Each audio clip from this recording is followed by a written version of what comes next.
So anyways, yeah, today I wanted to go through and just kind of show you all how I researched to find cards to buy and some different statistics to look at. One in particular that relates to baseball that's really powerful. Um, but we'll be looking at a lot of different things. So let's get into it. Hit me with any questions or anything you have. So this is what I'm watching right now on eBay. There's a bunch of Bowman Chrome Ken Griffey Jr. refractors, superfractors, X-fractors that are ending in the next couple hours.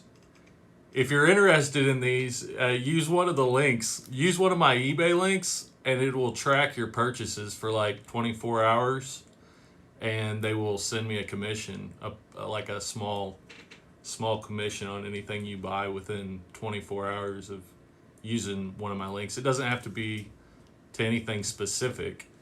It's just anytime you click on a link, if I'm the last partnered link that you click on, then anything you buy within a 24-hour period, they will pay me a small percentage.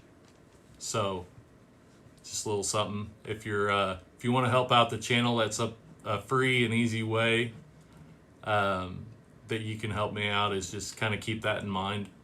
If you're going to be buying on eBay, just pretty much in the description of any of the videos or anything, there'll be a link. And I think there's one in the description here, like just a standard link that just goes to eBay search. But yeah, these Bowman Chrome X-fractors from the early 2000s is a perfect example of something that's really overlooked. The Topps Chrome are more wanted, but the Bowman Chrome are good too. You're looking at, probably a max around 250 produced of these X-fractors. The Topps Chrome in the early 2000s, I think, were a little bit more rare than that, of like especially the X-fractors. But yeah, these are pretty rare, and right now they're going pretty cheap. That's less than $20, most of them. But I think they sell normally around $30 to $40. Jesse, when looking for cards, what's most sought after? From what I've seen, mainly base cards and hollows and nice looking numbered parallels. Right or wrong? Yeah, it just depends. Ignore the width. Okay. Yeah, it just depends. Most of your base rookies are going to be pretty desirable. And then as far as like with history, so you can't really go off of current demand. Current demand usually changes pretty heavily over time. So for instance, like in the late 90s, some of the insert cards were very sought after, and some still are today, the ones that are really rare, but for the most part, those aren't very desirable nowadays, when at the time they were really, really desirable. It was kind of a new thing. So yeah, I mean, base rookies are always gonna have some value, are always gonna be desirable. Parallels, I don't know. We live in a different world right now where, like, there are 36 different Luka base parallels out of 2018. I don't know specifically for 2019. It's probably more.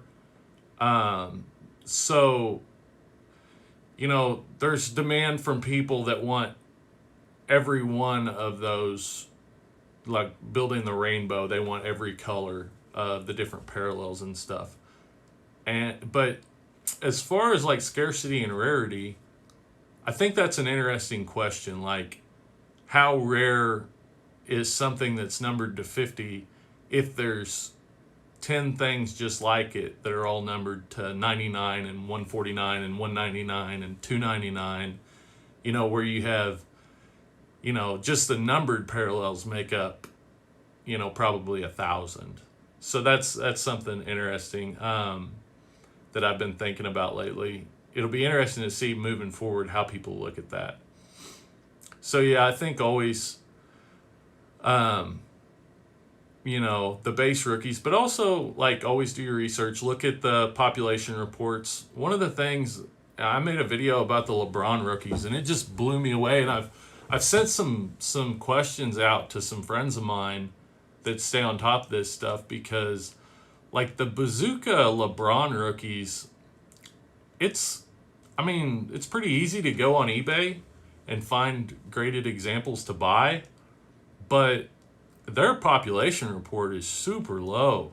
It's like 250 or something like that. It's just ridiculously low for a card that, LeBron, it's not like LeBron broke out at some point in time and people haven't been grading his cards. It's like he was always seen as like the next Michael Jordan. And so for, and those Bazooka cards, it's kind of gimmicky nowadays, but Bazookas it's not like it's a trash brand or anything like that. Like, those are good cards. They're well known. They're not the Topps rookies. They're not the Topps Chrome rookies by any means, but they're legitimate. And so, most of those cards, if they're in good condition, should have been sent to grading by now. And the population report's really low. I almost think it's an error. Like, I've never seen them have like a significant error in their population reports, and especially on a player like LeBron, but it just seems way, way too low. So, I don't know. Something to think about. Is Bazooka an old popular brand, though? Not really. Bazooka was always a gum company, so they've had different baseball and different sports cards lines over the years. But they were never really a regular card brand or anything. I'm gonna look up some. Hold on here a second. Let's look up Bazooka card. So if we look up Bazooka cards, so like there's some 04 Griffey. So I guess like in the early 2000s, they started making more cards. There's some 88 Bazooka bubblegum and baseball cards. Heritage Minor League. Oh, that's 2020. That's like a one of those weird offsets. 2005. So it looks like they ramped up in the early 2000s. 96. There's some 57. A contest card. There's some 65 Bazooka. They've just like they've kind of off and on always been around, but never really, they were never really considered a card brand. It was always, a gum brand that made some cards. You love their gum? Lit Fishy? Yeah, I was never really a fan of Bazooka gum, to be perfectly honest. I always felt like it lost its flavor pretty quick. But yeah, to each their own. If you like it, that's cool. I like their branding. I always like their like bright colors, and how they did the Bazooka brand was always pretty cool. But yeah, so they've always kind of, like I say, off and on. I don't think it was like every year they made some trading cards, but off and on they would print cards with their stuff, and it's just kind of something that's always been around, but never really looked at specifically as a card brand. I don't think you'll ever find like a Bazooka card that's considered like the card to have. Jesse, just made your eBay link, my new bookmarked eBay link, so hopefully that helps out. Thank you. that is one thing I was going to mention in the next video. Is that would be a really easy way to do it, is just make a bookmark. That's actually specifically what I was thinking would be like. How I would put it would be that would be really easy, and it would really help out. So thank you very much. Yeah, it's pretty awesome. A friend of mine taught me about that, because I was kind of because Amazon's affiliate links are okay, I guess. Like, if you click on a link and you buy that item, then you get a percentage for it. But with eBay's is so much more powerful in that, like, they track your shopping over 24 hours, and anything you buy, like, it gives a commission on. It's pretty powerful. Like, that's my main go-to, is try to promote the eBay affiliate links, because that's just so much more powerful. And the other thing is, like, on Amazon, like, somebody might go on there and spend a couple $100, but that's probably about it, on supplies or just whatever. But on eBay, I mean, somebody could jump on eBay and buy a $20,000 card, and that's a pretty good commission check. So yeah, I kind of opened my eyes to just how powerful that was. And I don't think everybody knows about that. So I'm kind of interested to see, but like, that's kind of like we were talking about different sites and apps and stuff. Like, if they have links to eBay stuff, then they're making a pretty good amount off of just those links. And that might be why, like, you see a lot of people promoting, like, the stuff that's really popular. If somebody goes on and buys,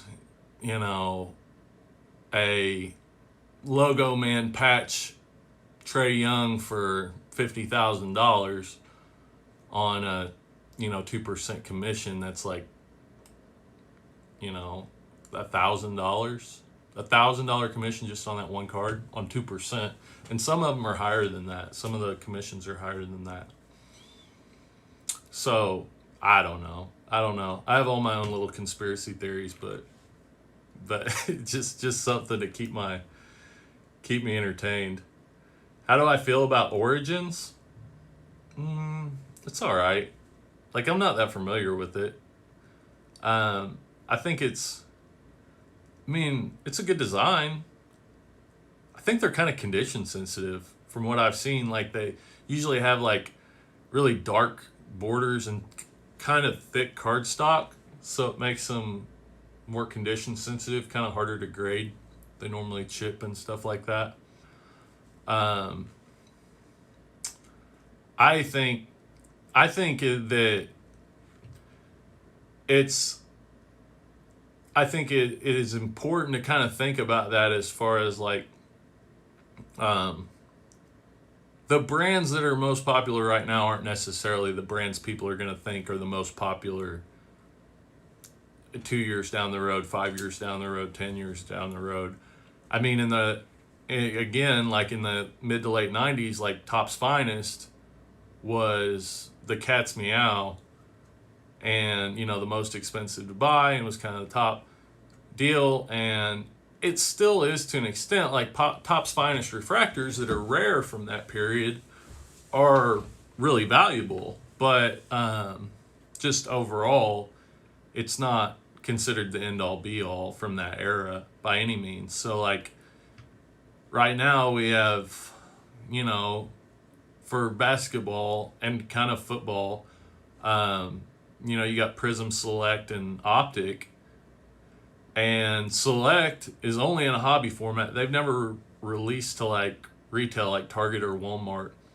And so it was kind of, up until the last couple of years, it was kind of seen as like the premium brand, Select was.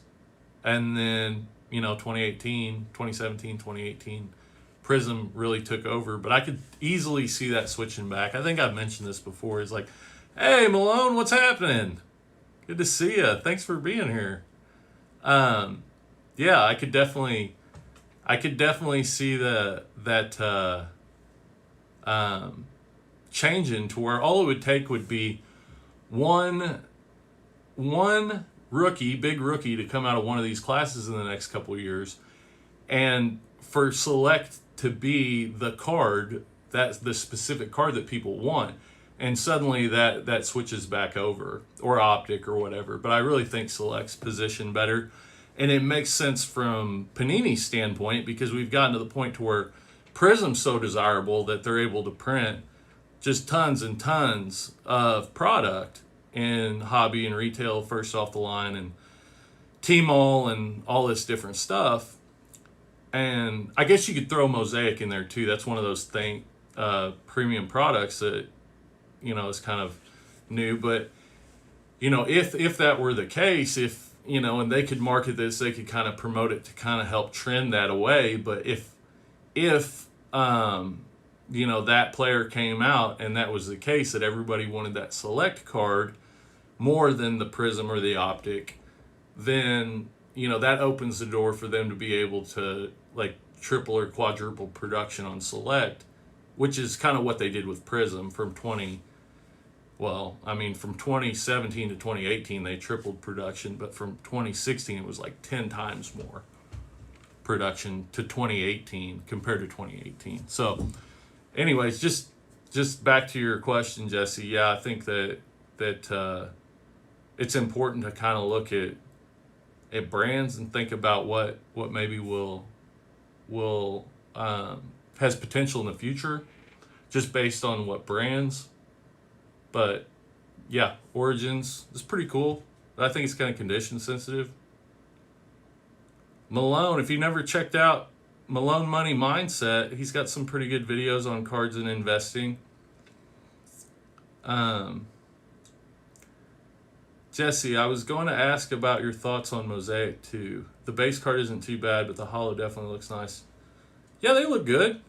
They're right up there. I really like the way Mosaic looks. We'll just have to see kind of going forward. I definitely like this year's Prism football. They put a lot of guys in their college jerseys and like their combine jerseys, not their college, but like their combine. They didn't have them in their pro jerseys. And I thought that was pretty cheap, considering it didn't release till December. It's not, the football season's been going for 4 months now. It's not like they didn't have time to change the image that they were printing. So yeah, I thought that was kind of cheap. But yeah, I like Mosaic. I don't open a lot of new product just because, and you'll see this when I come out with this first unopened video. I don't open a lot of new product because it's a terrible return on investment. Like, new product's always a bad return on investment. You're never going to get a good return on investment. On average, now you can buy a box and you can pull that 101 and you can, get 10 times what that box cost or whatever. But on average, your return on investment on a new product is pretty low. If you're able to get your money back, you're pretty lucky, and that usually takes a fair amount of work as far as selling everything you can sell to make your money back on a new box. Thanks. I really like Mosaic as well. Yeah, Mosaic's a good product. I love this stream. Thanks, Army Guy. Glad to have you here. Glad you like it. Yeah, the Mosaic's a great product. It's a really good looking product. I'm interested to know how much they produced, because it seemed like they were never going to quit printing 2019 Mosaic basketball. Like, there was 2019 Mosaic basketball on the shelves. They were restocking it in retail like 6 weeks after the season ended, 6 weeks after the championship was over. They're restocking product. Army Guy, just subscribe to Malone Money Mindset. Nice. That's awesome. Jesse, I don't mind opening product as long as I'm buying it at retail price, excluding Prism. Yeah. Bonnie. Hey, Bonnie. Glad to have you.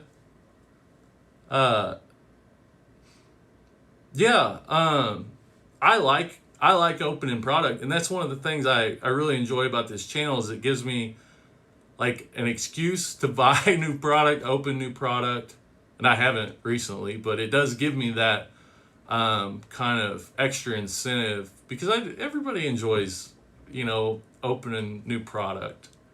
Everybody in the hobby, they enjoy that, um, and so it's I kind of like that, but you know, um, for instance, like Mosaic, like I opened a couple hangers on channel, but then prior to that, like a month before, I had opened I think a mega box and a couple hangers.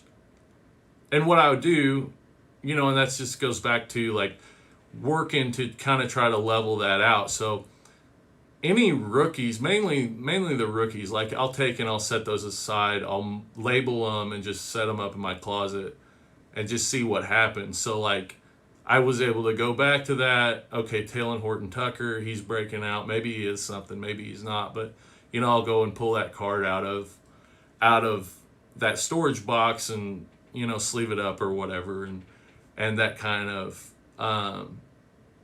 protects that investment over time. Maybe if a couple guys break out, then you can make your money back that way. But that's just kind of I would always hold on to those like lesser rookies and just see what they do, because like look at Giannis. Giannis didn't break 20 points a game until his 4th year in the league.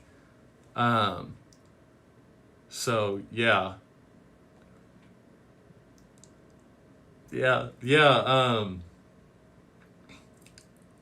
So it's definitely worth just holding on to those guys that maybe aren't very popular right now, because there's definitely opportunity down the line. Let's see here. See what these Griffies are doing. So about 2 hours left on those. But yeah, that's just something that's kind of like, if you look at Jordans, like pretty much any Jordan from the 90s, regardless of how many were printed or how like weak of a product it was, if you got a PSA 10 Jordan from the 90s out of any product, it's probably worth at least $100. And stuff like this. So like these Griffey X-Fractors, I mean, in the Bowman, they're always a good investment. Like you got a guy who set the record.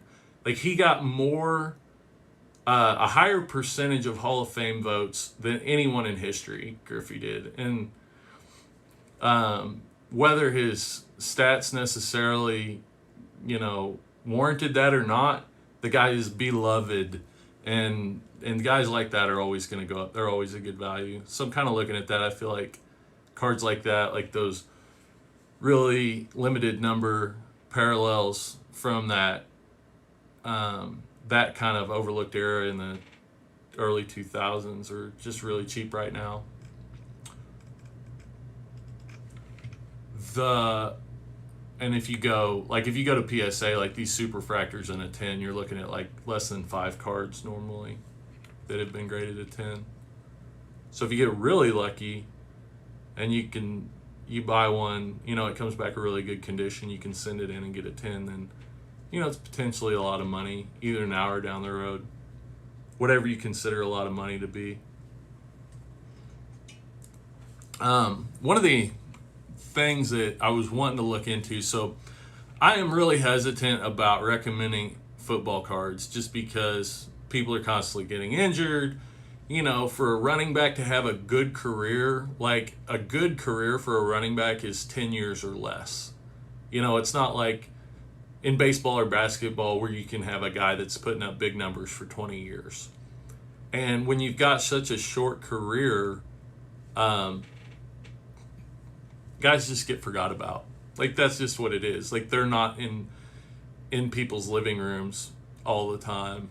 But if in looking for football, this is so running back. I would go through running backs, wide receivers, tight ends, and and top 50 running backs of all time, top 50 wide receivers of all time, top 50 tight ends of all time. Kind of look for those positions that people are not necessarily quarterbacks. You're going to have a hard time finding a hole in the market on quarterbacks. I mean, there are good options out there. Peyton Manning's a great option long term. Drew Brees is probably a really great option long term.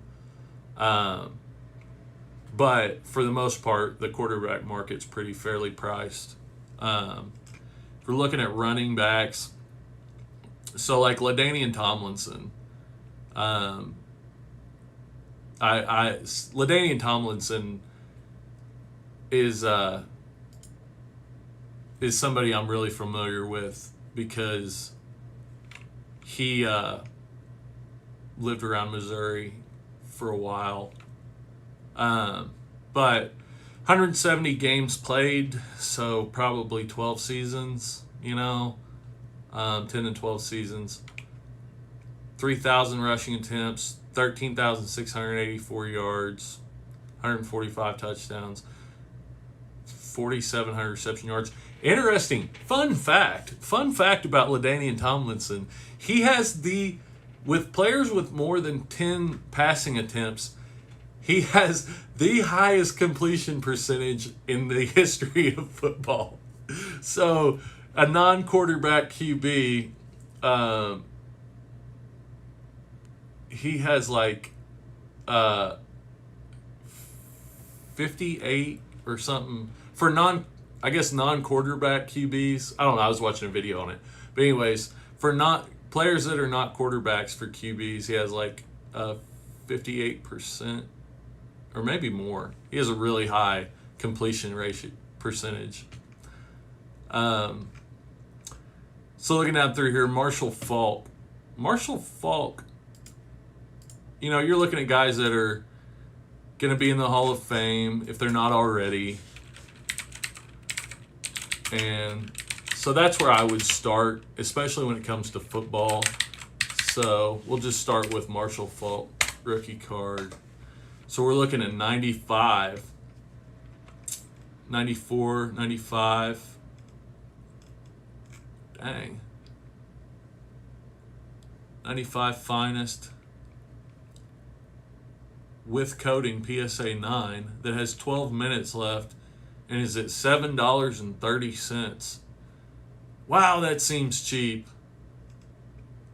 That seems really cheap.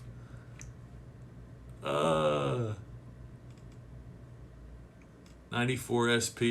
Looks like maybe that SP is his like standard, like his main rookie card. Here's a PSA 8 for $20, that 95 SP.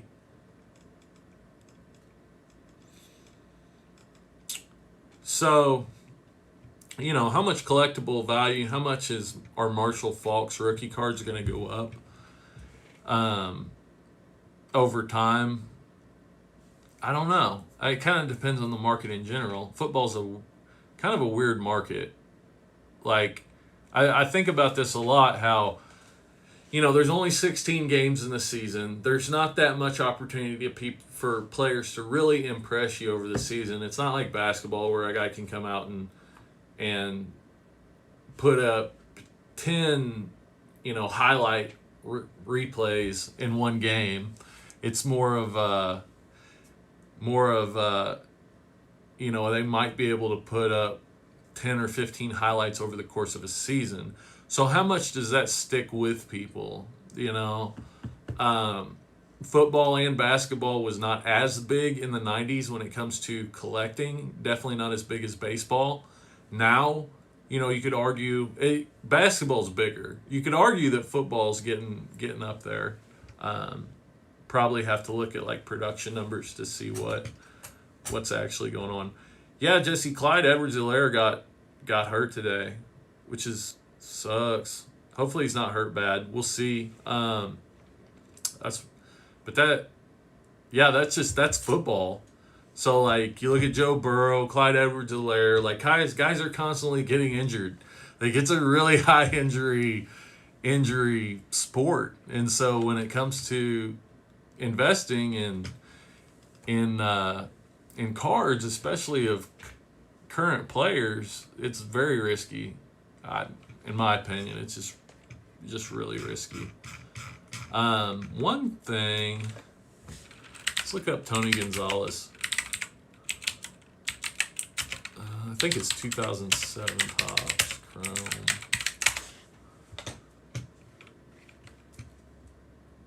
Maybe, was his rookie 2007? I thought it was, maybe it's not.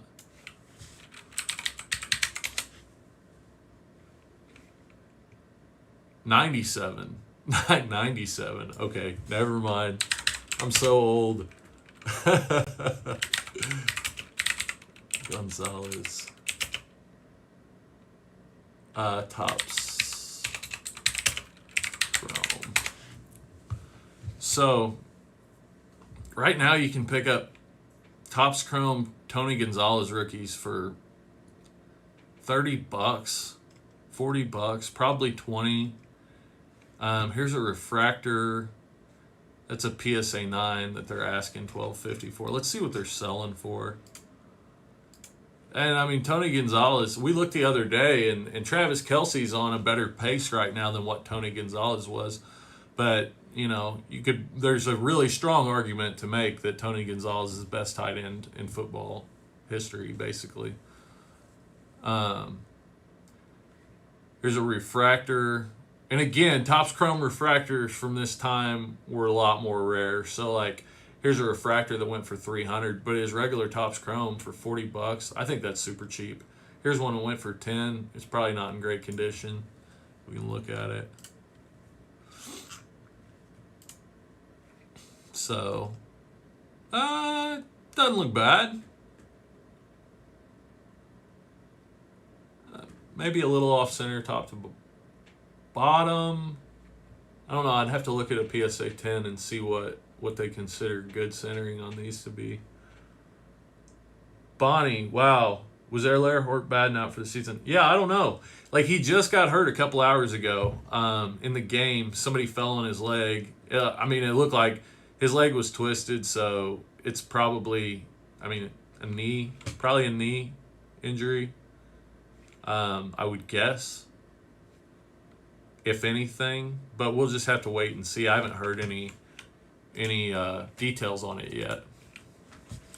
So we can look it up. Let's see. Help to locker room, injury updates. Doubtful to return to the game. Yeah. Oh, I guess it was his ankle. He said his ankle feels good. Let's see here.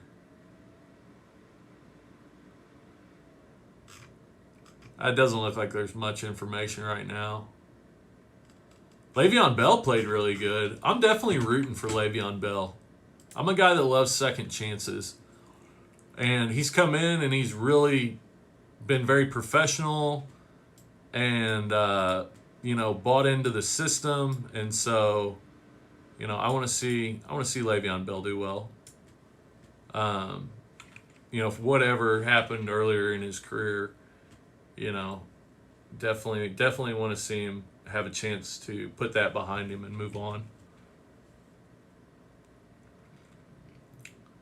Yeah. It didn't look good. Said he was carried out and couldn't put any pressure on it. Had to be carried off. Yeah, it didn't look good. But we'll see. Hopefully it's just a sprained ankle and he comes back and does really well. Just maybe takes a week off and comes back. Oh, Le'Veon Bell, Antonio Brown, and Dez Bryant all got touchdowns today? That's cool. Yeah, that's awesome. I mean, like I say, football is a sport where, you don't get too many second chances. Like, the careers just don't last that long.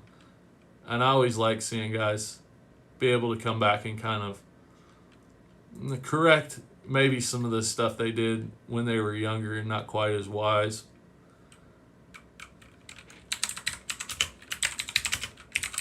I want to look up the population numbers for these Tony Gonzalez.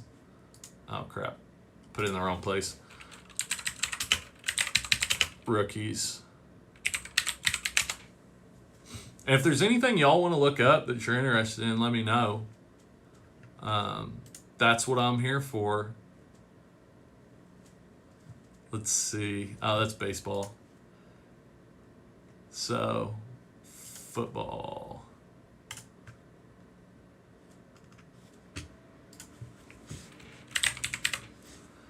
Tony Gonzalez, 86 chrome 10s.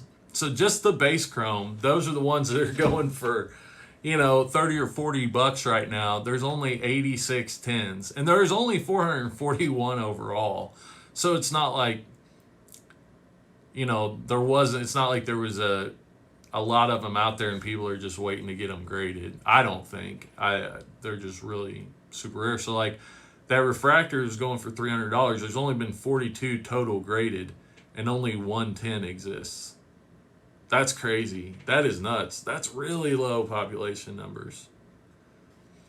Matt at PSA Collector he did a video on some football and was talking about these, and that's what he turned me on to them. And I was looking. I had no idea that the numbers were that low on them.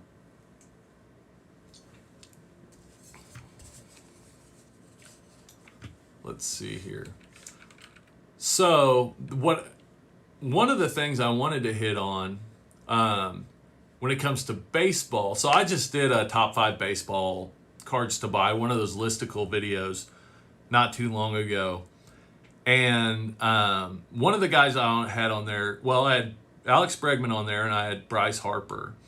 And so StatCast, we're in the StatCast era. If you ever watch Foolish Baseball on YouTube, he's always talking about the StatCast era. But one of the stats that they, Jesse, have you looked into Taylon Horton Tucker? I know Rooks can be overhyped, but he looks solid. No, I haven't looked into him. Like I know he's a rookie. So, I didn't have a bunch of his stuff.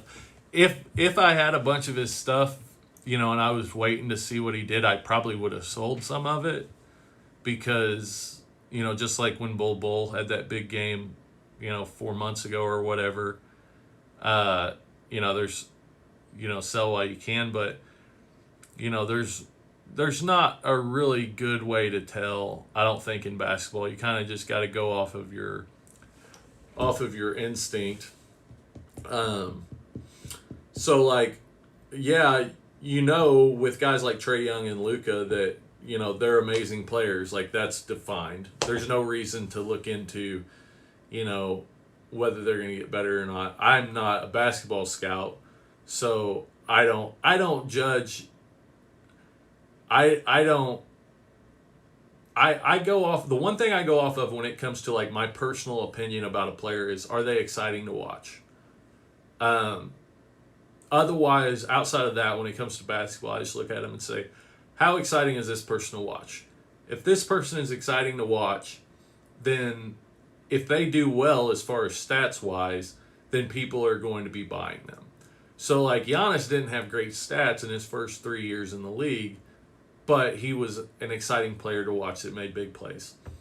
Taylon Horton Tucker, I haven't looked into him because I really am. I'm not holding much of his stuff, and I don't prospect in rookies for basketball really.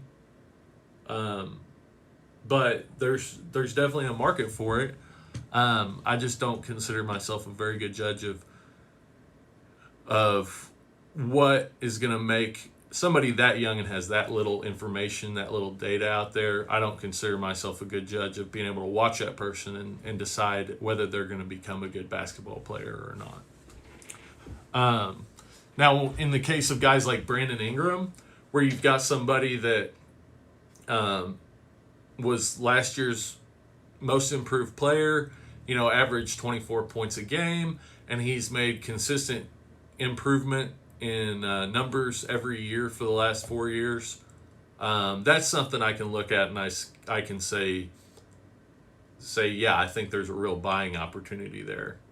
When you can buy Brandon Ingram rookies for $20-$30, and there was 10 times less of those produced in 2016 of the Prism than what there was Prism in 2018. So I think that's an awesome buying opportunity. We'll see what he does.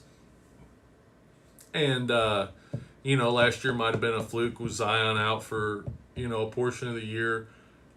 He might not have as many scoring opportunities this year. But from what I've seen in the preseason, he pretty much scores whenever he wants to. Brandon Ingram does. So you won that Marshall Faulk just now? Oh, wow. That's a nice card.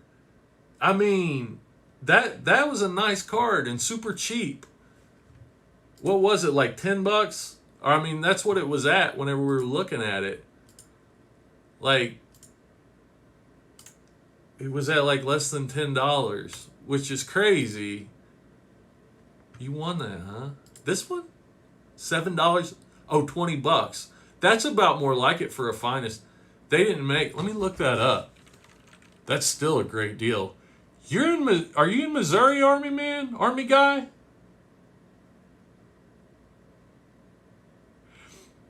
MLB Cards Australia, thanks for being here. Bryce Harper concerns me. I've invested in a bunch of his stuff, and I think he needs another monster year to make the Hall of Fame, and I'm not sure it's going to happen. Stick with me. Stay tuned here, because Bryce Harper specifically is one I want to talk about when it comes to looking at statistics and how his career might play out. I have a really good feeling about Bryce Harper, and it's not just a hunch. Like, I want to show you why I'm bullish on Bryce Harper right now. So stick with me for a minute and I'll get into that. It jumped up a bit. Yeah, Army guy, I still think that's a great, you're in San Antonio. Okay. Yeah, I still think that's a great buy though. $20.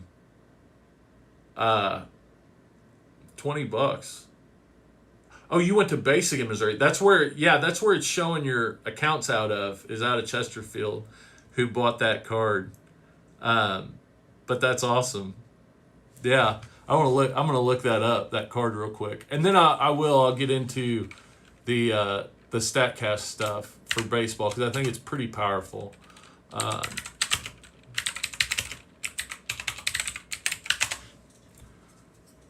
Topps Finest Football, 95 Finest. Looks like about 2,600 cards total have been graded. 19 10s. Let's see. 4 refractors and 5 with coating. So there's actually more refractors with coating. And 11 regular cards with coating that have come back at 10. So that tells me that a lot of this, I kind of look at that and say, okay, well, if there's more refractors with coating that are coming back 10s, then that means that a lot of this product was opened up after the fact, specifically to send in. That's what I would kind of think by looking at that number. Army guy, I wonder why it says Missouri. I signed up from Texas for eBay account. I don't know. It said Chesterfield, Missouri, which is weird because you would have been at, you wouldn't have been in Chesterfield. You would have been in Fort Leonard Wood, right? If you're Army. I don't know. Unless it was a different card. Was it this card? Oh no, I don't know. Anyways, maybe it was a different card that you bought. But yeah, those are really low population numbers. And I do, like, I harp on population all the time, but it's just the way I see it, that's always what ends up being the defining factor. Population always ends up being, like, given enough time. So, like, right now, the stuff in the 80s is all sorting out based on population. In the last couple of years, you've seen the Topps Tiffany, the early 90s Desert Shield stuff, the stuff that's rare that was super gimmicky for 30 years and nobody thought would ever be really worth much money. now people are looking at it because of population, because they're saying, okay, this Topps Tiffany Barry Bonds is like 50 times more rare than the regular Barry Bonds. Now suddenly that has a lot more value. Oh, finest with coding PSA 9 for 2050. Yeah. That's it. Yeah, that's a PSA 9 for $20. That's crazy. That is crazy because there's even 9s with coding. There's only 43 9s with coding out there right now. And only 11 higher, only 11 graded better. That's crazy. That's a really good buy. You can't hardly get it graded for that. You can't hardly get it graded. Actually, by the time you get it graded and pay shipping and everything, it's probably it's close to what you end up paying. That's awesome. Good buy there. Good buy. Okay, back to this baseball statistic. So barreled balls is what we want to look at. Or balls barreled. But anyways, it's part of the StatCast era, which has just come up in the last couple of years. It's just the StatCast era is they basically record every statistic you can imagine having to do with baseball. All right, so if we go to, let's just Google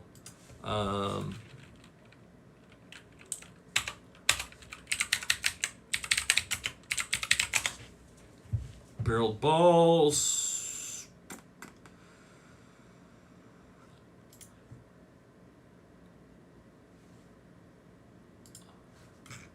Let's try barreled balls 2020. So what a barreled ball is a ball that has it has a high exit velocity and a launch angle, a specific launch angle. So if the exit velocity is over a certain speed, that is the velocity that it leaves the bat at, and the launch angle is at a certain launch angle, then that counts as a barrel. And the higher the exit velocity, the more room in the launch angle. So like, I think if it's above 98 miles per hour, it can be within like 25 and 35 degrees. But then once you get up to like 120 miles an hour exit velocity, the launch angle can be between like 10 and 40 degrees or something like that. Maybe not quite that high, but it's a higher launch angle. So when the bat hits the ball, you've got your launch angle, and then you've got how fast that ball is leaving the bat at. So what that tells you is where the player is actually hitting on the bat. So like if you're hitting in the sweet spot, you're going to have a higher exit velocity, right? That's where your exit velocity comes into play. Is if you're hitting in the sweet spot of that bat, your exit velocity is going to be higher regardless. I mean, not regardless, but it makes more of an impact than how hard you swing the bat. Where you hit on the bat, hitting in that sweet spot. And then your launch angle, if it's within that launch angle that's considered a barreled ball, 80% of those balls that are hit in fair territory are going to count as a hit. So players that are hitting a barreled ball have an 800 average. Barreled balls have an 800 average. Okay? So here's the point I want to make with that. And Australia, MLB Cards Australia, I want to make this point for Bryce Harper. So this is the list, the StatCast exit velocity and barrels leaderboard right now. Here we've got Bryce Harper as number 8 in his, 8th year in the league. He's number 8 in barreled balls. So what that tells you is he not only that he's hitting in the sweet spot, 33.3% of the time he's hitting the sweet spot. a max exit velocity of 114 miles an hour. Better than Tatis, better than Corey Seager, better than Juan Soto. The only people with higher exit velocities, max exit velocities, are Teoscar Hernandez and Miguel Sano. Average exit velocity of 92.5. Foul balls to line drive, 96. Anyways, he's 8th on the barrel balls. So I want to compare him and Alex Bregman, because Alex Bregman is really low on barreled balls. He still hit a lot of homers in 19, but his barreled balls were really low. So what that says is he's muscling those hits. He's muscling those, but his precision is not that great. Now, what does that tell us about Alex Bregman? Well, unless he corrects for that, then his hitting is probably going to go downhill later in his career because he's not as accurate. It's a lot hard. You can't muscle balls forever. You have, to be a great hitter long term, you have to rely on precision, on where you're hitting the ball on the bat, right? Bryce Harper, on the other hand, maybe he's had a couple years that weren't as great, that weren't 2015 class, but he's number 8 in the major leagues in barreled balls. So so he has that potential to have those great years on down the line. And I'm going to show you something to prove that. So like other players that are top on the list, Jose Abreu, a guy that's, what is Jose Abreu? He's upwards of 40. I mean, he's not a young buck. Another guy on this list is Nelson Cruz is pretty high up here, I think. I think Nelson Cruz is one of the older players in baseball right now. I thought Nelson Cruz was in the top 40. Yeah, number 27, Nelson Cruz. Right? How old's Nelson Cruz? Nelson Cruz. Yeah, Nelson Cruz is 40. But has had 16 homers last year and batted .303. All right? That's not a coincidence. That's what this stat tells us is how good a hitter is regardless of basically their physical prowess. So like they don't have to be 24 and be benching 450 to be hitting well. Like they can be 40 years old and in the twilight of their career, but because they're really accurate with how they hit, they can have great years. So like Nelson Cruz, 40 years old, number 27 on the barreled balls list. So these things are not, they're not irrelevant. Like there's a reason, and this is the reason. So guys like, Mike Trout, Gary Sanchez, Bo Bichette, this really surprised me. Bo Bichette is not a guy that I put on that list because he's a shortstop. Bo Bichette has hit .307 out of his first 87 games or whatever he's been in the majors. He's hit over 300. I didn't realize how much power, ability to hit the ball for power that he has. But being that he's 21st on the barreled balls list, like that has made me rethink. Now look at his launch angle, 12-degree launch angle. That has really, really made me rethink Bo Bichette. Because, guys that hit for power have their cards go for more. I guess that's what I would look at. MLB Cards Australia. So would you put more focus into barreled balls than WAR, or use both as a comparison? I would put more focus on barreled balls when it comes to how a player is going to do long term. WAR tells me how a player did.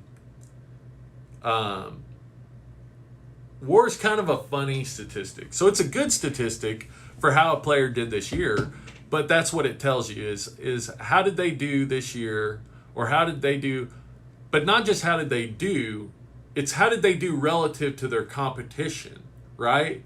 So at first base, you need to be a lot better hitter at first base because your competition, it's wins above replacement. So what would the average person that your team could have gone out and got in the major leagues, what would they have done in your position, and how much better did you make your team by being in that position?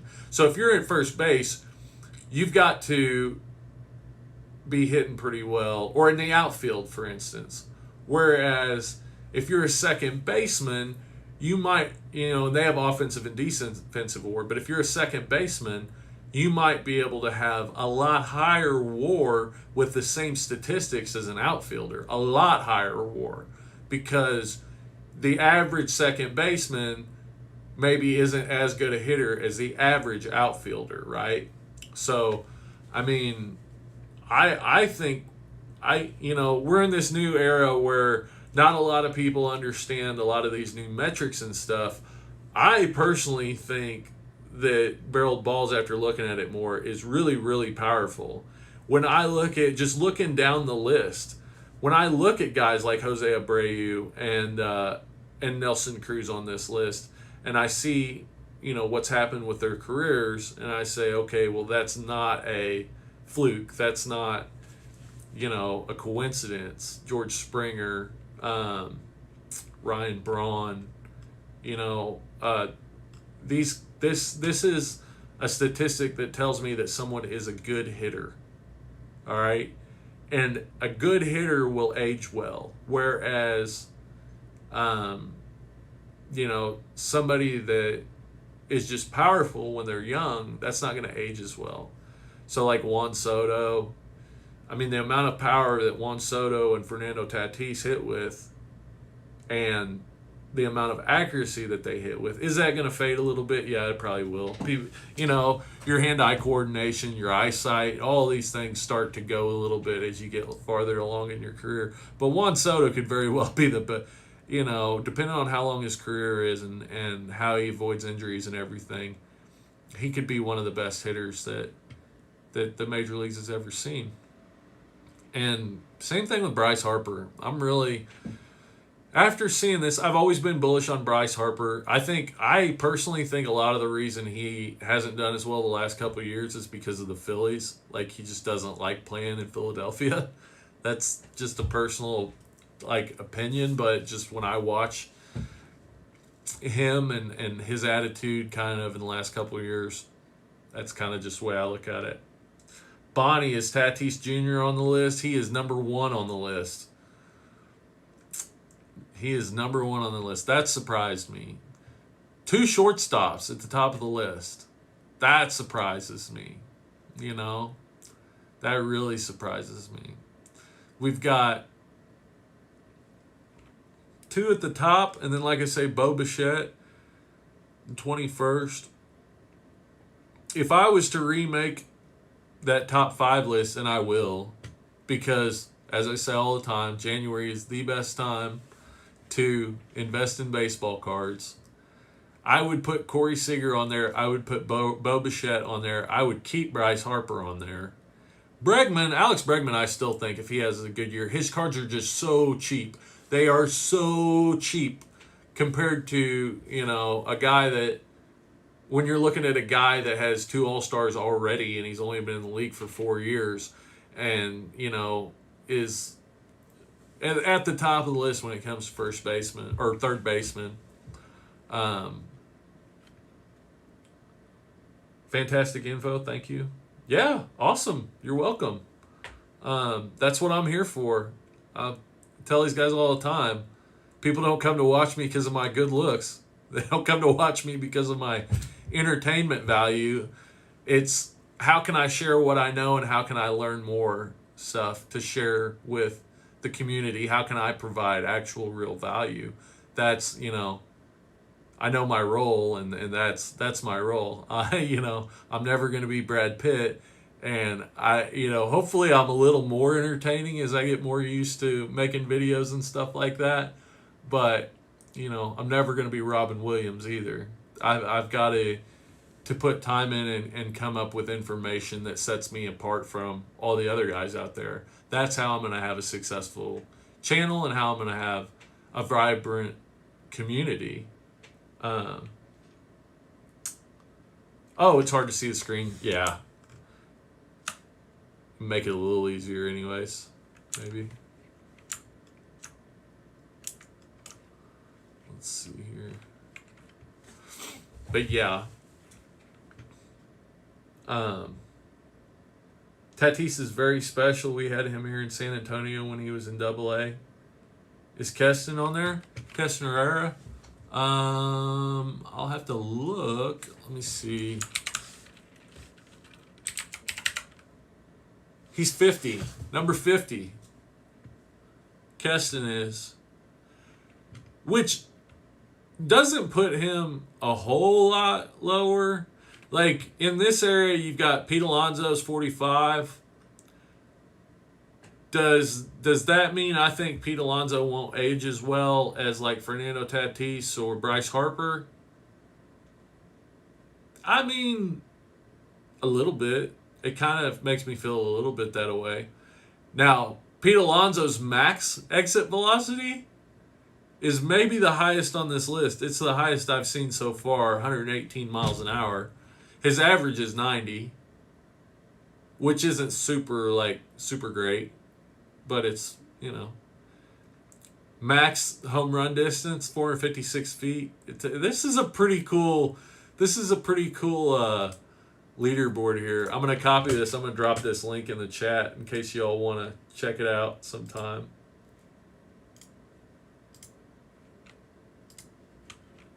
So, yeah, if you want to check this out. This is just, I knew about barreled balls, but I didn't understand exactly how it all worked together. And kind of discovering this really has opened my eyes to how much this statistic really, I feel like how much this really tells you about a player. And really that's what it's telling you is, you've got exit velocity, which is a measure of really sweet spot. Like, doesn't matter how hard you swing the bat, if you hit it off of the wrong part of the bat, like, it's not going to have a very good exit velocity. But if you hit, it really tells you your sweet spot, like whether you're hitting it in the prime part of the bat. Whereas,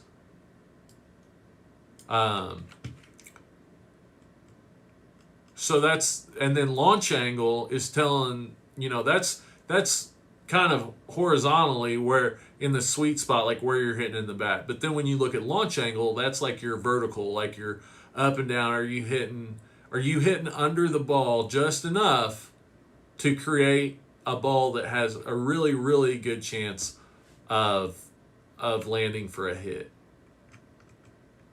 And so far, Corey Seager's one I've been big on.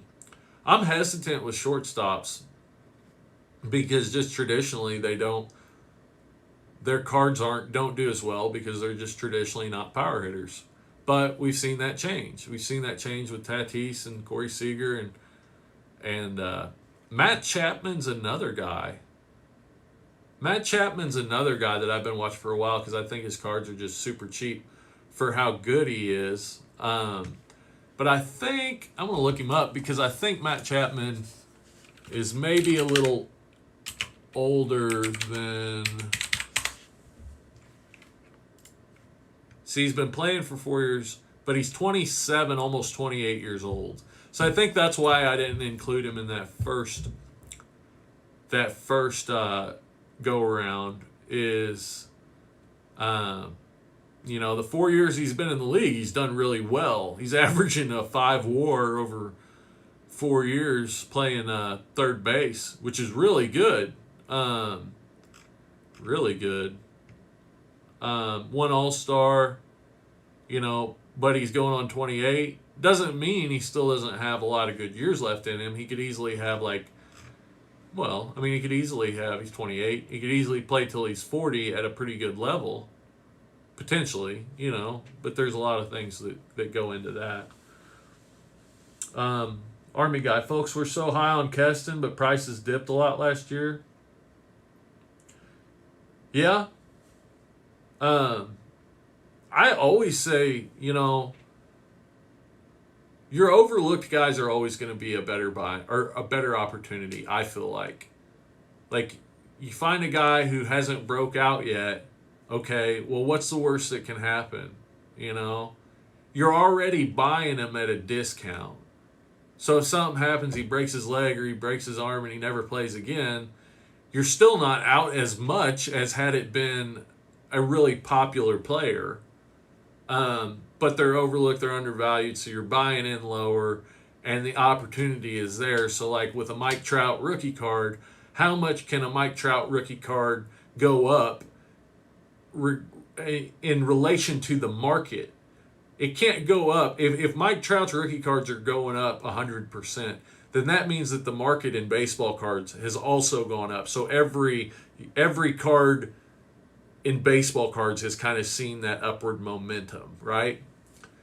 But with a guy like Matt Chapman, you could probably see a 300% return pretty easily. Or a guy like Keston Herrera, if he has a really good year, if he has a breakout year, if he has, you know, a breakout year where they go deep into the playoffs or to the World Series. And the Brewers definitely have that. I think he's playing for the Brewers now. But they definitely have that chance. You know, they've got a really good lineup. So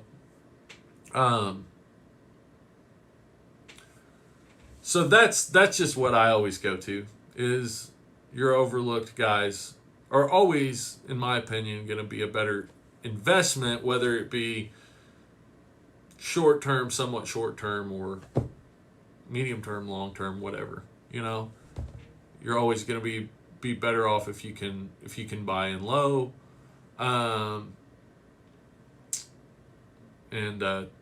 see what happens. Army guy, Matt Chapman might be the greatest defensive third baseman statistically. He might be. I want to see, let's see, player value batting, standard fielding.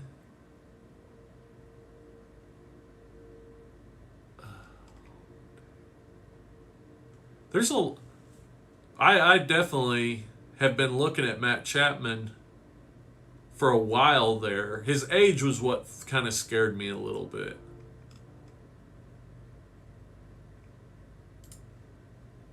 He had an 8.3 WAR in 2018 and in 2019. I'm guessing quite a bit of that probably came off defensive WAR. Yeah, so he had the best defensive WAR in 2018 and 2019. And the 9th best offensive. If he puts up 3 more years like that, oh, watch out. Raymond. Hi, Raymond. Thanks for being here. What do you think about Anthony Rendon? Sorry. I bought a lot of his, of 7, first Bowman Chrome for $8. I don't get it. Well, I have been thinking a little bit about Anthony Rendon here lately, because it's getting to that time of the year. January is always the best, in my opinion again. January is always the best time to buy baseball cards.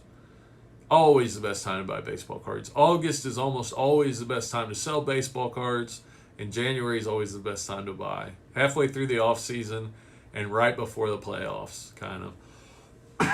Excuse me. So Rendon had a good 2020. Batted .286 with a 2.1 WAR. 915 OPS. Let's see here.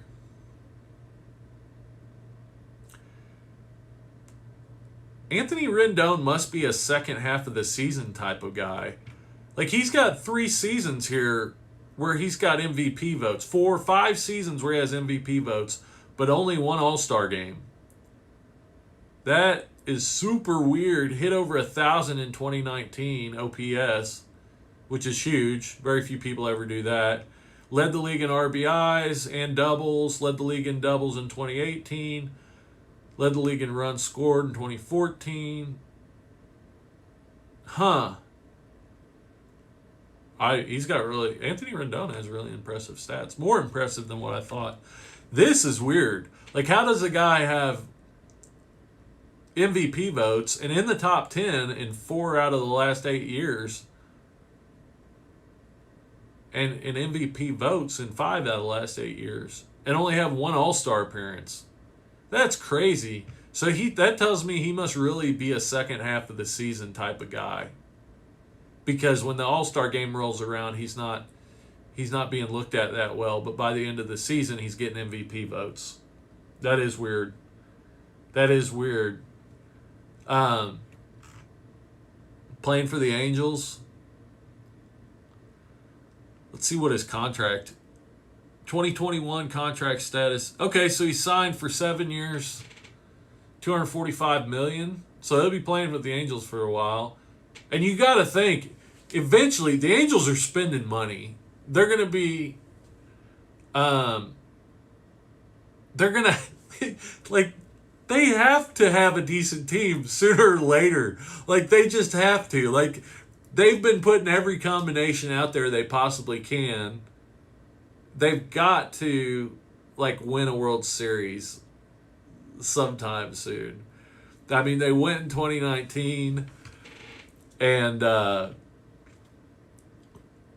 but yeah, we've got they've got Mike Trout. You know, they've got Rendon through 2026.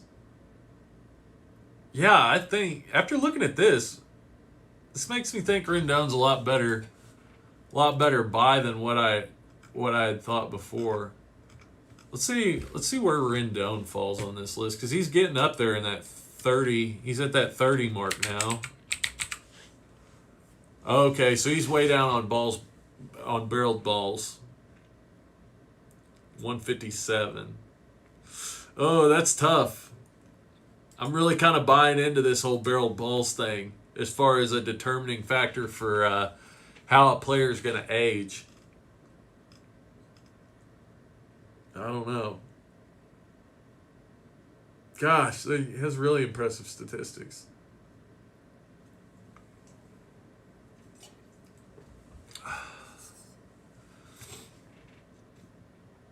Doesn't hit a lot of home runs, but he hit 34 in 2019. Let's see.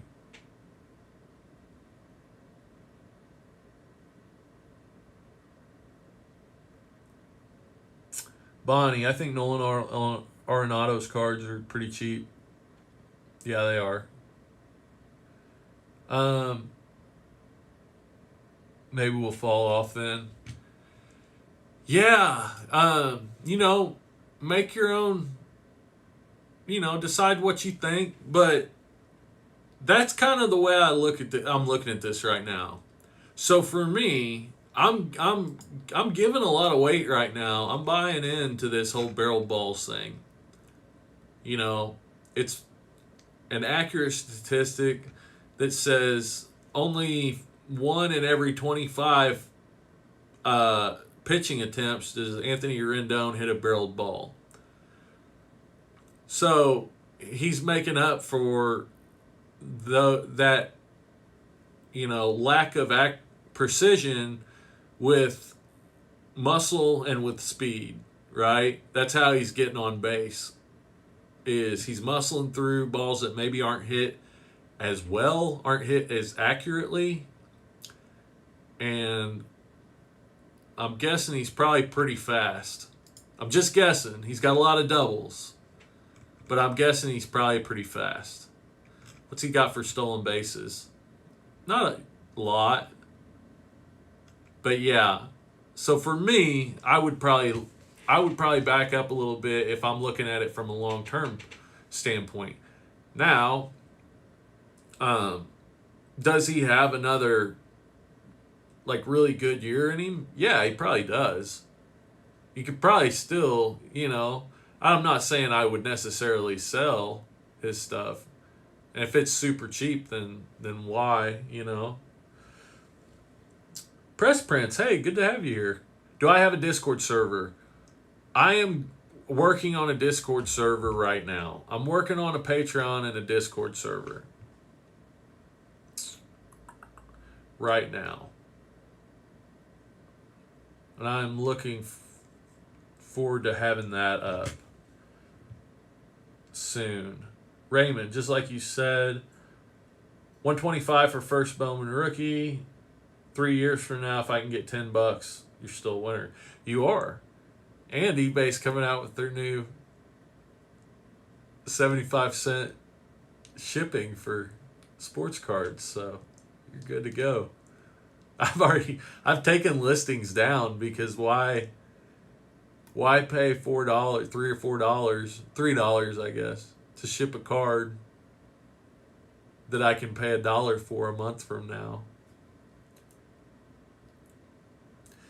Yeah, I agree. So yeah, Press Prince, I'm definitely working on Discord server, and I think that'll be a lot of fun. Just to kind of be able to have these interactions. I like doing the live streams, but like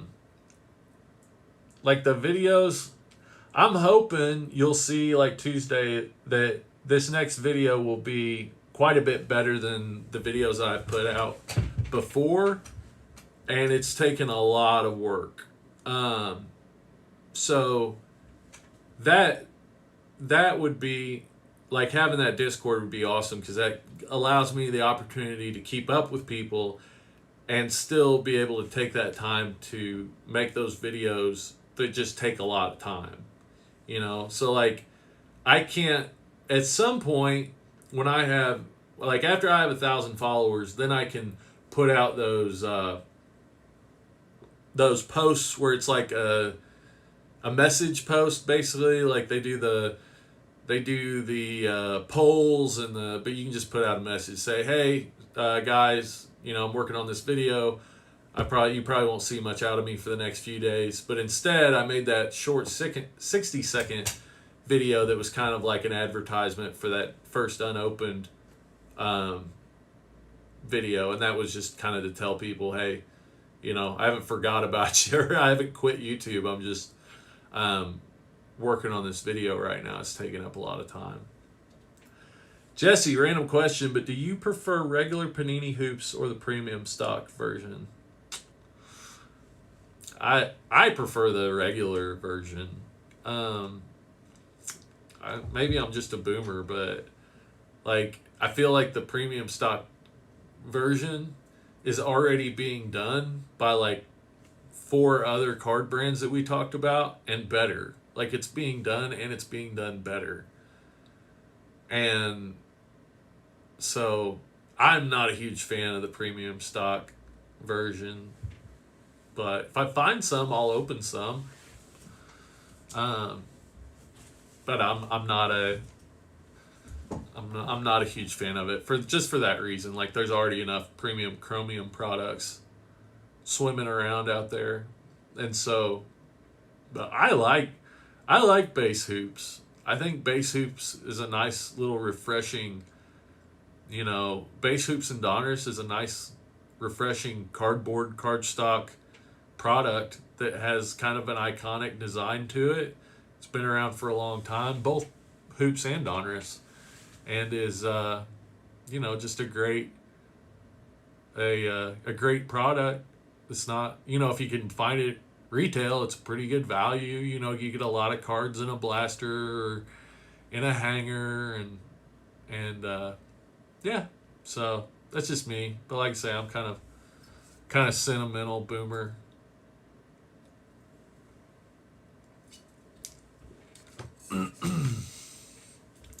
This year is going to be the 75th anniversary of the NBA, of the beginning of the NBA. So when they did the 50th anniversary, they did like top 50 best NBA players of all time. So this year they'll be doing the top 75, and they'll have the Hall of Fame induction ceremony of last year's Hall of Fame class, which was Tim Duncan, Kobe Bryant, and Kevin Garnett. Pretty sure that was last year's class. But they didn't get inducted last year because of COVID. So their ceremony is set for like July. And so all this stuff is coming together. Tim Duncan will definitely be, like on this list, he's 9th best player ever. And there's a good reason for it. I mean, Tim Duncan played for the Spurs his whole career, had a bunch of championships, had a ton of stats. You know, he's just like, he was just really quiet. And so he wasn't like a lot of people's favorite player because he wasn't like confrontational. He was just quiet. He went out and did his job. He's a big man. But I think you'll see a lot more attention go to Tim Duncan because of those two things.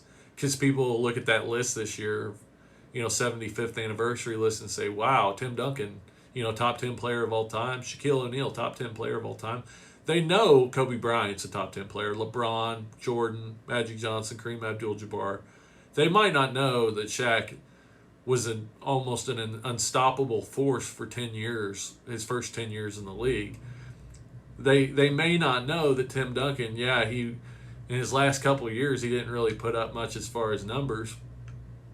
But for the first 15 years, he kind of dominated. Hakeem, number 12. Hakeem stuff I think is super cheap right now. Moses Malone from the 70s. I haven't been able to buy any vintage, any 70s basketball, but like lately. But I love the designs. Like I love the designs of it. Kevin Durant's number 17. Kevin Garnett is number 18. Like I said, he's coming in this year. His stuff's still super cheap. I've got some stuff that is getting ready to go to PSA. Barkley, 20th. Dirk Nowitzki's one. 98 tops. Unopened product. I'm going to try to buy a box of 98 tops to open it on stream because I haven't run the numbers on it yet, and I'll do an unopened episode on 98 tops for sure. But in my opinion, it's a cheat code. You've got Dirk Nowitzki, Vince Carter, and Paul Pierce's rookie year. The Nowitzki PSA 10s go for $500. The Paul Pierce and Vince Carters go for around $300. And there was only a 220 card set that year. So out of Series 2, a Series 2 box, you had a 110 card set, and you had like 36 packs. Well, anyways, you average like three of each per box, plus the parallels. They had Topps Gold label every 12 packs. That was a 10 card set that included Jordan, Kobe, and Shaq. So you had about an even. You're gonna get 3 of those Topps Gold label cards out of a box. And you've got a 33% chance of getting either a Jordan, a Kobe, or a Shaq in those, in that insert parallel kind of set.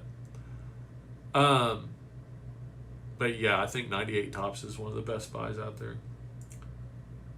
Raymond, I'm not understanding the basketball market. Trey, Zion, Curry, Morant, worth more than most of all the time greats. Barkley, Isaiah, Duncan, Elijah Robertson cards. Definitely something wrong. I completely agree. It is ridiculous. I completely agree. Yeah. Makes absolutely no sense that, I've said it time and time again, like, even if Luka is the best player to ever play basketball, his cards are either overvalued or everyone else's cards are undervalued. It's one or the other. It's not both. Like, the reason Giannis Silvers from 2013 are worth $30,000 is because there's only like 250 of them in existence, as opposed to 2,500 Lukas, And when you go down, and I'm going to get into this because that first unopened episode, I'm breaking down everything that has to do with 2018 Prism. So that's kind of what's on my mind. But people look at a Giannis silver that sells for 30 grand, and that makes them want a silver of Luka or silver of Trey or silver da da da da da da da, you know. But back then there was 2 cards per box, and they made a lot less boxes. Whereas now there's 6 silvers per box. But even like the silvers go for more than some of the numbered parallels. Like the silvers will go for more than the reds. And there's only 299 reds. There's like 2,500 Lucas silvers. So it's crazy. It's just a hype market. It's a hype market. Like, one of 2 things has to happen over time. Like, either that market comes down or everything else in the sports card market goes up. Like, you can't. There will probably. The 2018 Luka Prism is, I feel like, the Ken Griffey Jr. Upper Deck rookie card of this sports card boom. So it will always command a premium. But even the Ken Griffey Jr., they're only like 4,000 PSA 10s. And those go for like, they still go for probably more than what they should, but they go for like 1,400 a piece, I think. As opposed to like there's 16,000 Lucas right now, base, not including all the parallels. You know, and they just keep going up, you know, 2 grand, 1,800, 2 grand. Yeah, it's hype. It's all hype. It will be very interesting to see what happens, but I can see I don't, and maybe it's just my old thinking, you know, but I see no world where this stuff doesn't go back down, you know, to something reasonable. So like for instance, like a select 2018 select Luka, base Luka and a PSA 10 goes for about $800. And there are only like 1,100 of them. For 1,100 at $800 for how good Luka is, that seems very reasonable to me. But $1,800 for a card that there are 16,000 of just in a PSA 10 seems completely unreasonable. Like, that's all, you know, that's all hype market. That's all sneaker flippers coming into the sports cards. So, like,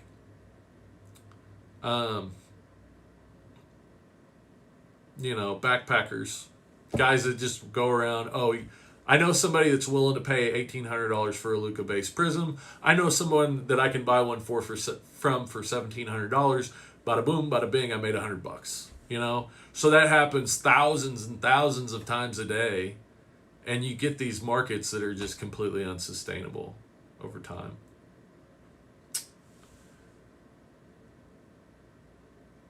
Bonnie, you tried my eBay link?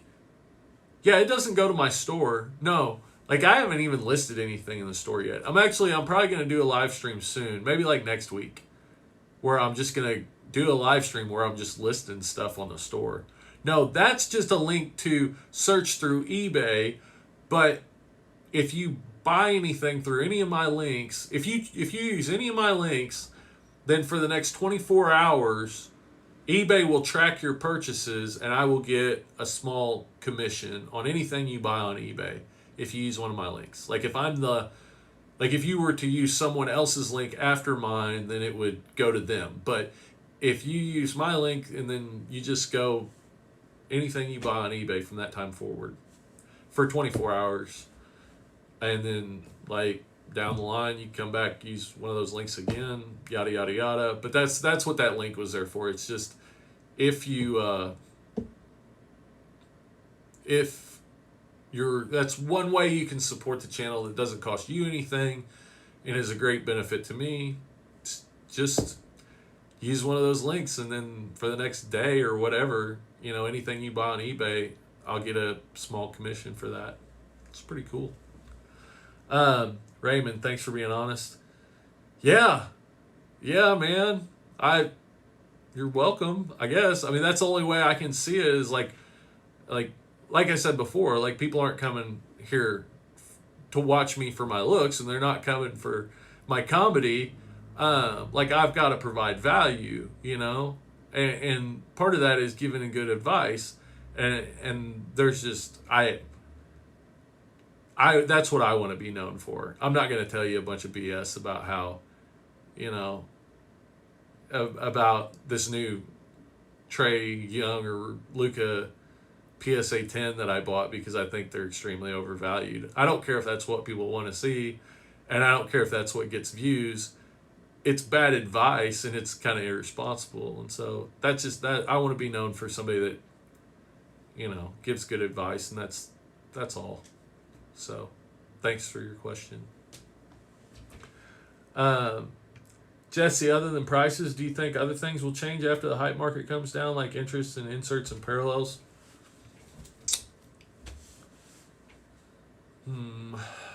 I don't know. One of the things, I don't know. I think that there'll be more leveling out of the parallels based on like rarity. So like right now your Luka Reds are going for just a little bit more than base, like double what, like they're going for like 3,300, I think. Okay, so Luka Reds are numbered to 299. Luka Silvers are not numbered, and there's like there is like 4,500 of them. From my calculations, there's about 4,500 silvers that were printed. Okay, there was 299 reds, and the silvers are selling for 8 to 9 grand, and the reds are selling for 3,300. Like that doesn't make any sense whatsoever. So I think now even at the time when that levels out, will a red be worth $3,300 even if it's worth more than a silver? I don't know. I mean, there's definitely a lot of room for that market of those cards specifically to come down. But yeah, I would see. So like the Luka red, white, and blues, like there's about 2,500 of those that have been graded a 10, and they sell for about the same, if not less, as what the base card sells for. That there's 16,000 of.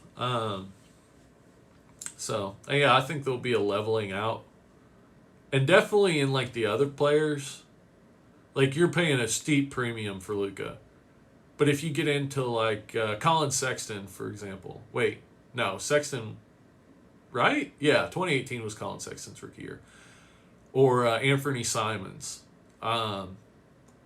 Those two guys can still be picked up pretty cheap, especially Anthony Simons, but also Colin Sexton, and.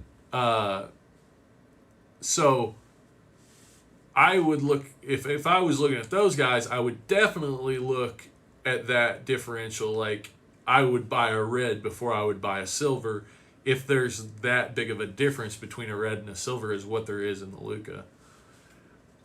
Yeah.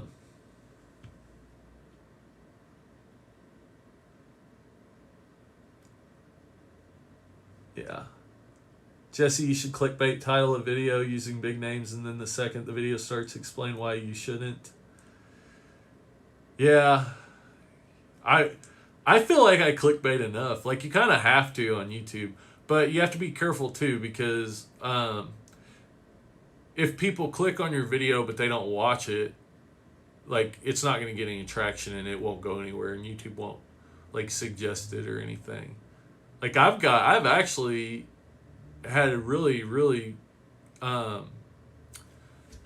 good luck with YouTube suggesting, like I think 14% of my videos are either found through search or through suggestions.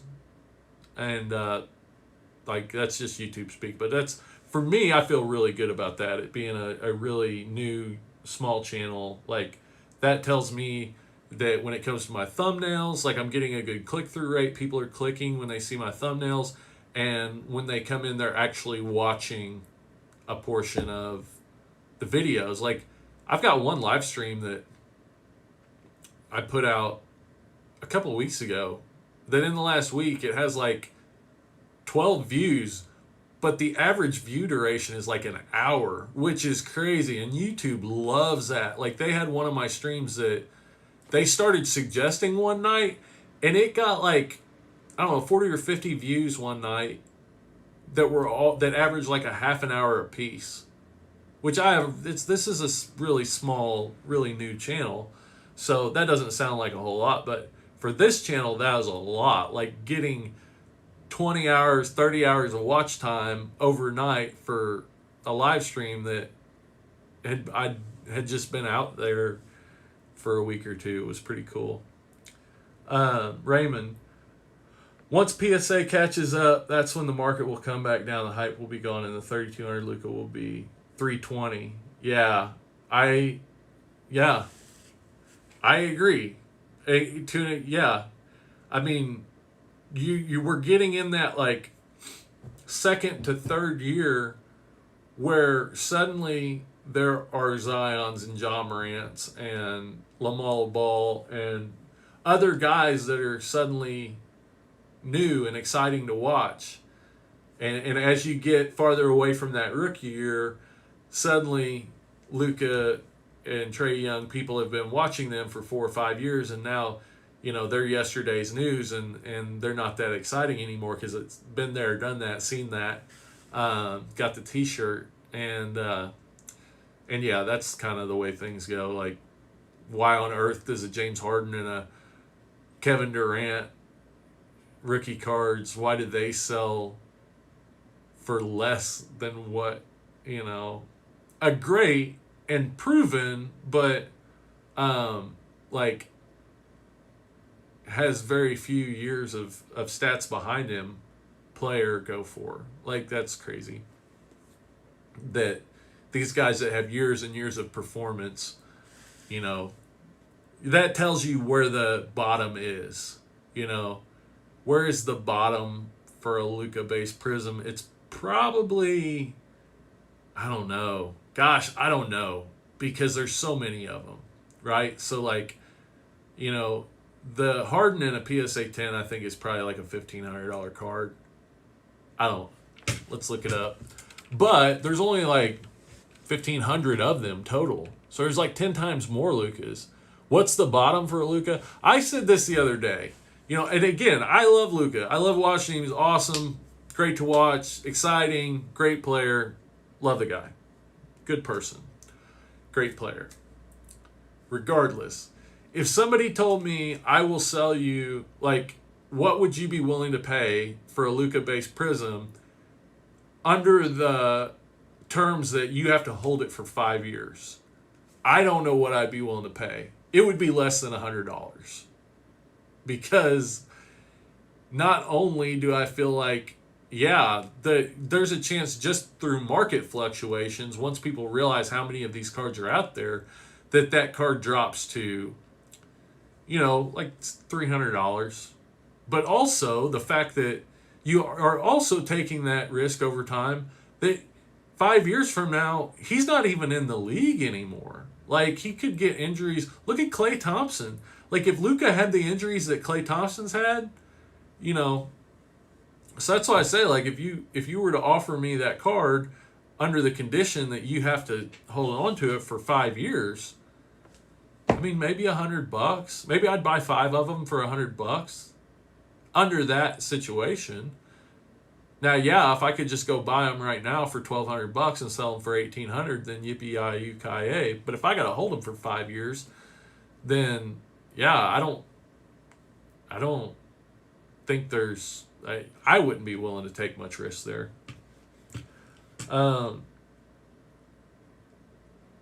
MLB Cards Australia, what do you think of the possibility of Barry Bonds or Roger Clemens making next year's Hall of Fame, and what effect could it have on prices? Seems to be a very weak ballot. Ooh, I'm glad you asked. Yes, I think this, I feel like this is the best opportunity that Barry Bonds and Roger Clemens have of making the Hall of Fame. I think there is a really, really, really good chance that they will make the Hall of Fame this year. One of the reasons is that there's no veterans committee this year. The only people that are getting voted on is the first ballot people. So in your first 10 years of ballots, if you maintain that certain percentage of votes, that's the only people that are getting votes this year. So it's not getting split up over veterans committee and eras and all that stuff. It's only these guys that are still on the ballot for their first round. So you've got Barry Bonds. Really, realistically, I feel like the only people that have a chance are Barry Bonds, Roger Clemens, and Omar Vizquel. Like that should be the class this year. And I feel like every year that goes by, there's less of the old school crowd that thinks the steroid era ruined baseball, and more people getting in that are either over it or like, honestly, you ask me, I think the steroid era was the most exciting time for baseball. Now, there's a lot of bad things that went along with it, like a lot of the guys that got overlooked that didn't use steroids, but like it was very, very exciting. Like Barry Bonds in the early 2000s was a cheat code. Like, you look at that guy's stats, they are unlike anything that has ever been seen in baseball. Now, was he juicing? Oh, yeah, like probably using horse grade steroids. But it was really exciting to watch. So I think every year, and I've been buying Barry Bonds and Roger Clemens just because of that. Like, there's an awesome opportunity. And I was thinking about maybe going on, because like actually the 87 Topps Barry Bonds, even the base 87 Topps Barry Bonds, like the PSA 10s, there's only 1,300 of them. Like, they were just really not printed well. It didn't hold up very well. A lot of offsetting and stuff like that. So there's only 1,300 of the 10s. But I was thinking about just going out and buying bulk lots of those. Because with this new eBay shipping option, if I buy 100 of those and I can sell 3 of them for $9.99, for $3-4 a piece or whatever, or let's say that Barry Bonds makes it in the Hall of Fame, that's where the opportunity is, because they're not necessarily expected to be a shoe-in for the Hall of Fame. But if they do make it, then there's price opportunity there. People like Derek Jeter that were expected to get into the Hall of Fame, like everybody knew they were going to get in, first ballot Hall of Famer, guaranteed to get in first time around. Like, his cards didn't really do much. Like, they have over the years, as he's been seen as that like awesome, player of the era, but the Hall of Fame voting didn't really change his cards that much. But with Barry Bonds and Roger Clemens, I think there's a lot of opportunity there, especially right now, January, and the offseason of this baseball year leading up to this year, where I feel like Barry Bonds and Roger Clemens have a very, very good chance of getting into the Hall of Fame. Yeah, I want to buy some big lots of like 1987 Topps Barry Bonds and 1985 Topps Roger Clemens, or, the different brands or whatever.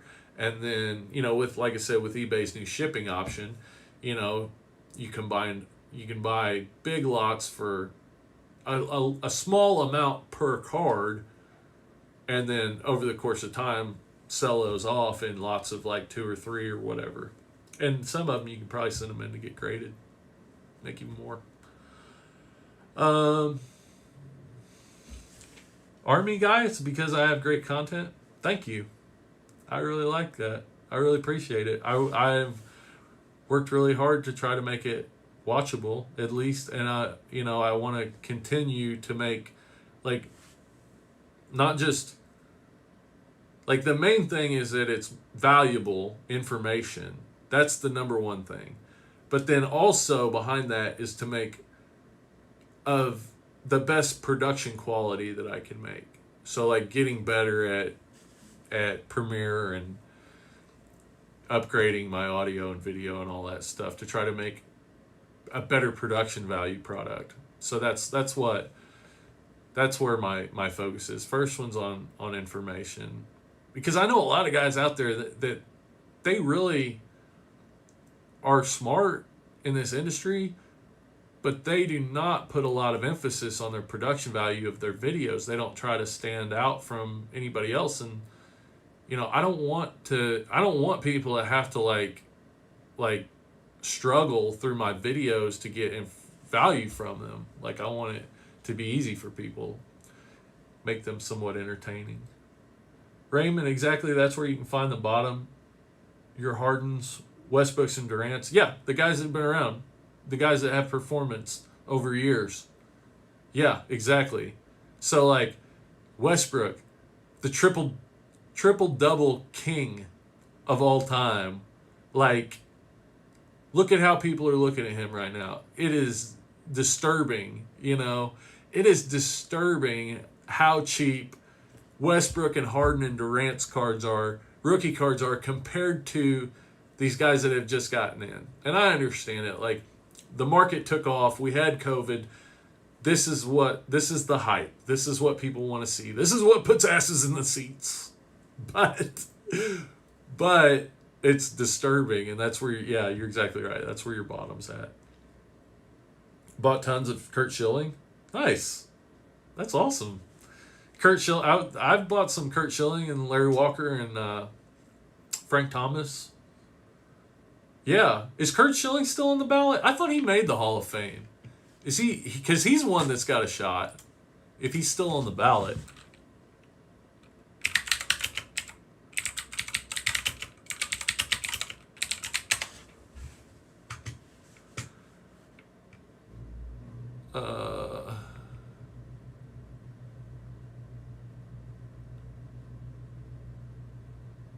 Oh, yeah, he's still on the ballot.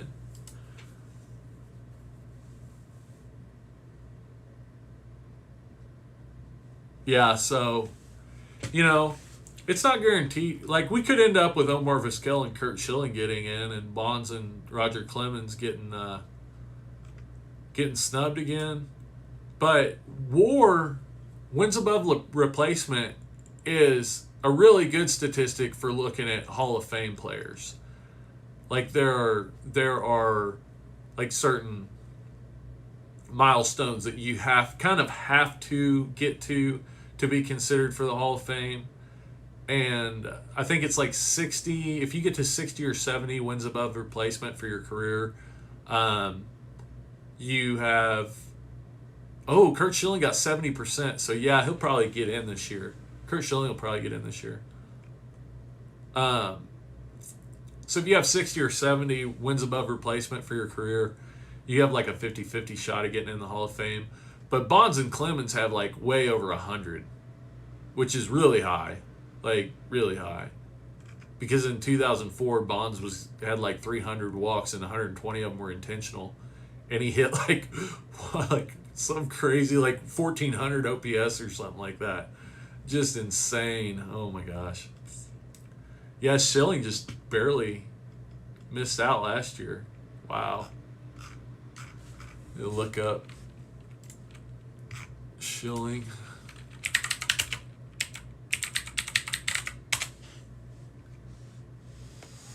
If Bonds and Clemens get in, Pete Rose ought to get in. Yeah. Yeah. I agree. To a certain extent. Yeah, I mean, he should.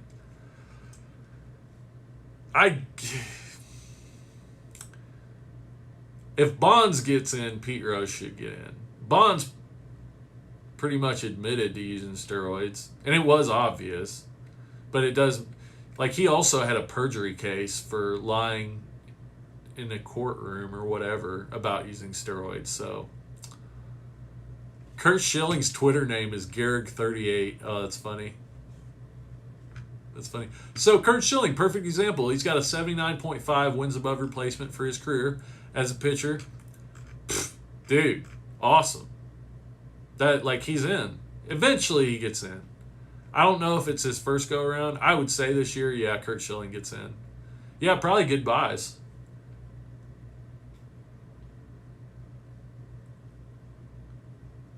Dang, if Bonds and Clemens get in, my man Pete better get in.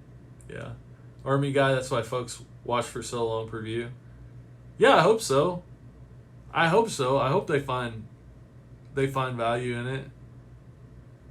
And I probably am a little more entertaining in this format than in just my regular videos, because I'm really learning how to get comfortable on camera in my pre-recorded videos.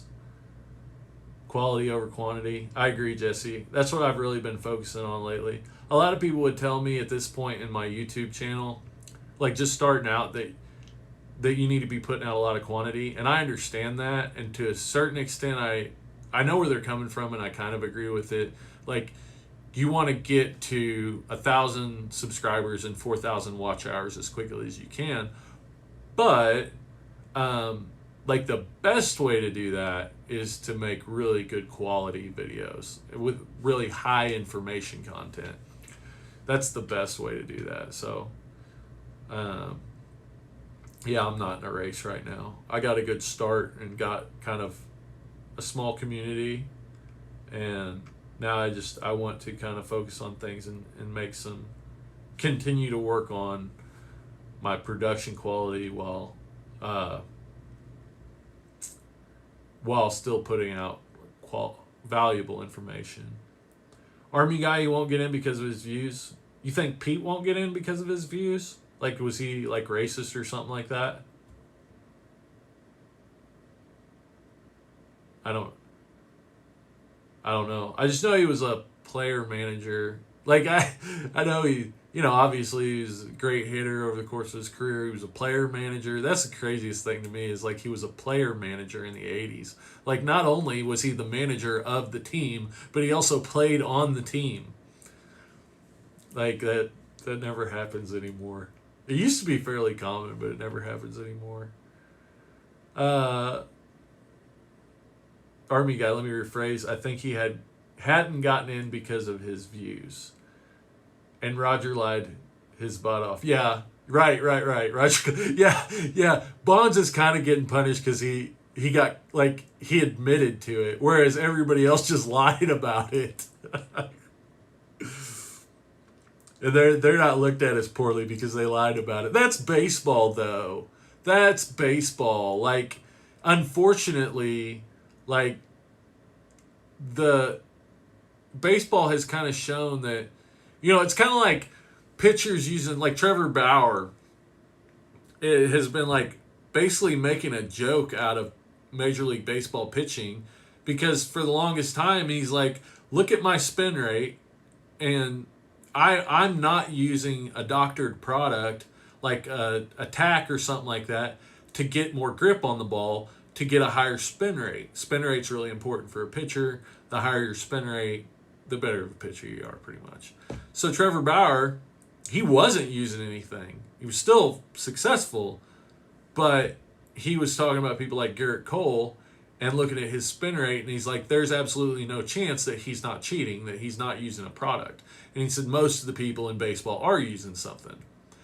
And then he came out one game in like 2019 and used something, and his spin rate like went up like 30-40%. It went from like 1,800 to 2,300 or something like that, which is just, you can't do it without a product. But then he got so pissed, like he just got fed up with it because he wasn't doing well. He's coming up on his contract year. And so like last year, he just started using stuff all the time. And Major League Baseball is not going to say anything.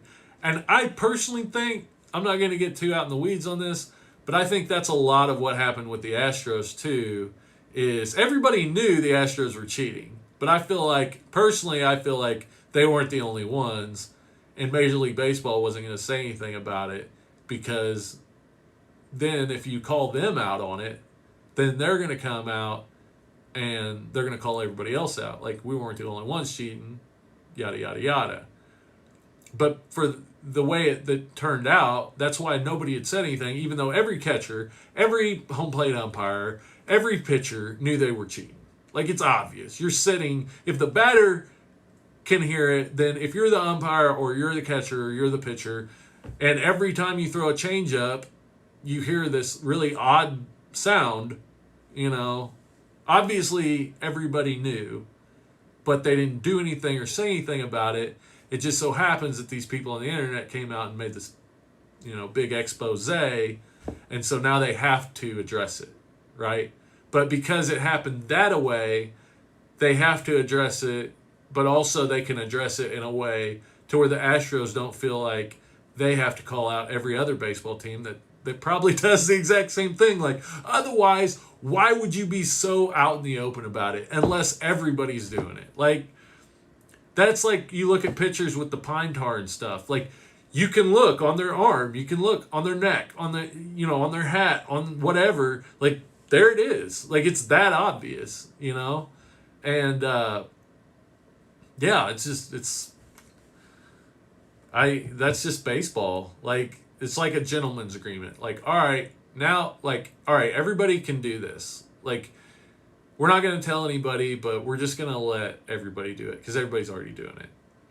So I hope that doesn't like piss anybody off, but that's just my personal opinion when it comes to the Astros, when it comes to a lot of stuff in baseball. Like, it's not some innocent place where people are all just trying to play by the rules. Like, for years and years and years and years, lots of people have been, say, cheating, but it's understood, like, everybody just does this. It's a gentleman's agreement. So in, like, esports and video games, they have GAs or gentleman's agreements where it's like, okay, we're not using this specific trick or like product or whatever, but we are using this. Like, this is what we've agreed upon. In baseball, I feel like it's kind of the same way.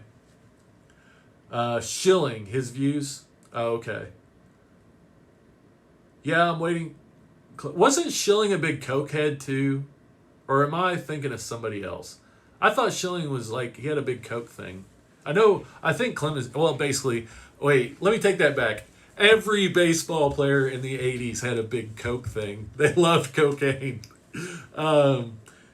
Raymond, yeah, I'm waiting for you to throw a chair. Steve Wilkos.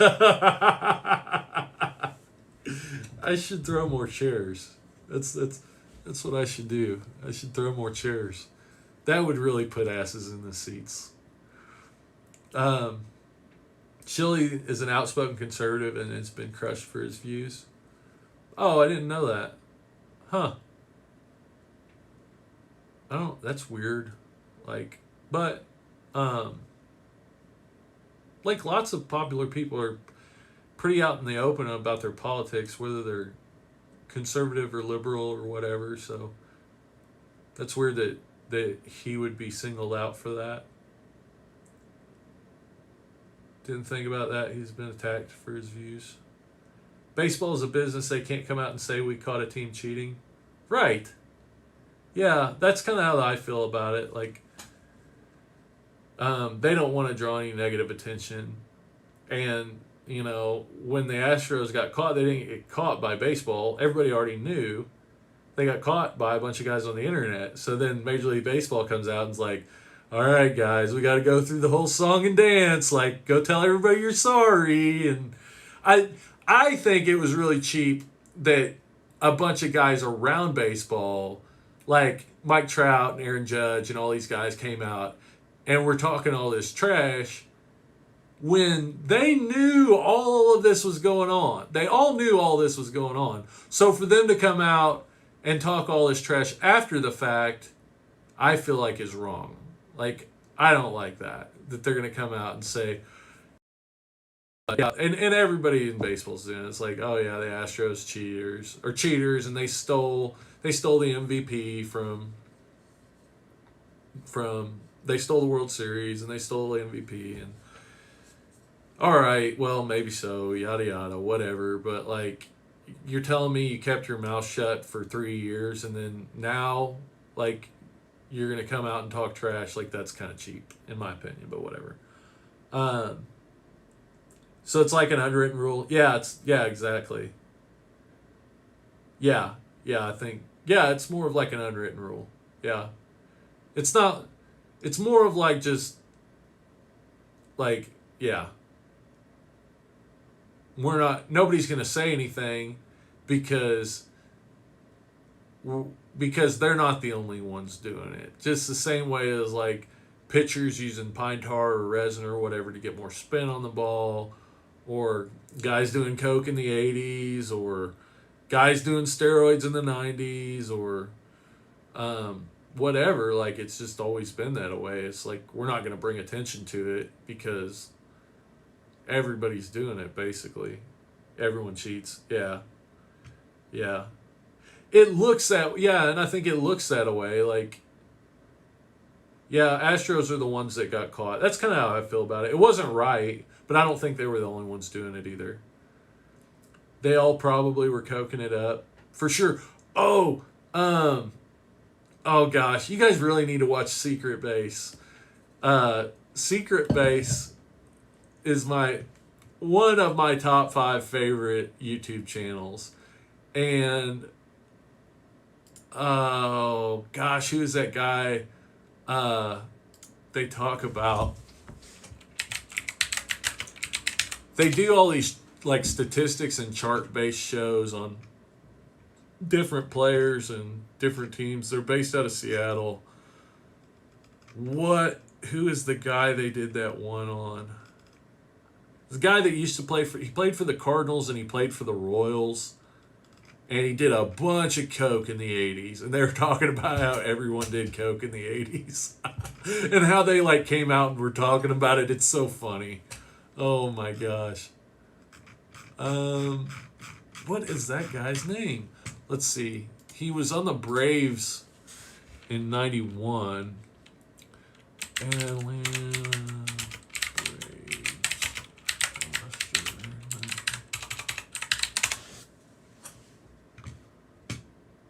Let's see.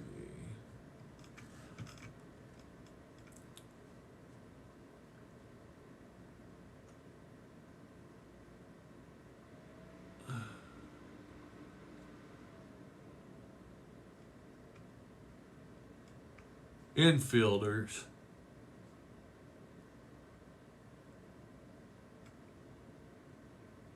Outfielders. Lonnie Smith. Lonnie Smith. Oh, this video is so good. Secret Base Lonnie Smith is the coolest video ever. Like he had a murder plot to murder his general manager. Oh, it's so good.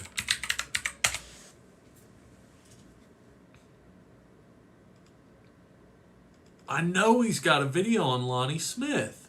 Where is it? It's called like My Favorite Baseball Player Ever or something like that.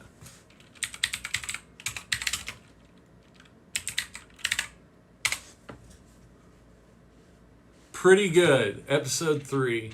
Lonnie Smith. Yeah, I'll drop this link in here. If y'all get a chance, this is an awesome video. Let's see. I'm not going to watch it on here because I'll have to cut it out of my live stream maybe later, but I'll put the link in here.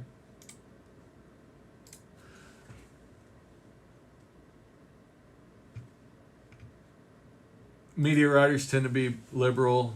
Yeah. I think that's for the most case. Like most of your writers are going to lean more liberal. But yeah, I definitely don't want to get political in here. And I appreciate you. I appreciate you touching on it like that. You did it the right way, so I really appreciate that. Raymond, every stat sheet I like using is the Baseball Reference Guide to collecting all the numbers you need. I really like that. You mean Baseball Reference stats? That barrel thing? Especially for the modern rookies. Yeah. You mean like this Baseball Reference? Like this is what that's what I use for all my baseball stats. For the most part. The barrels is StatCast leaderboards, and it's a website called Baseball Savant. And you'll see there's a YouTube channel called Foolish Baseball, and he talks about Baseball Savant and StatCast in the StatCast era a lot. But yeah.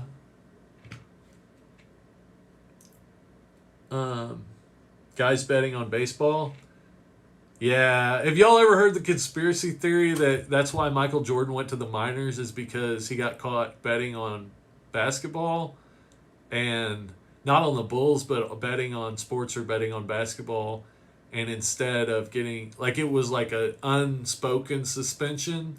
Like, and so he He just told everybody he was going to try to play professional baseball and went to the minors for a year and a half and then came back.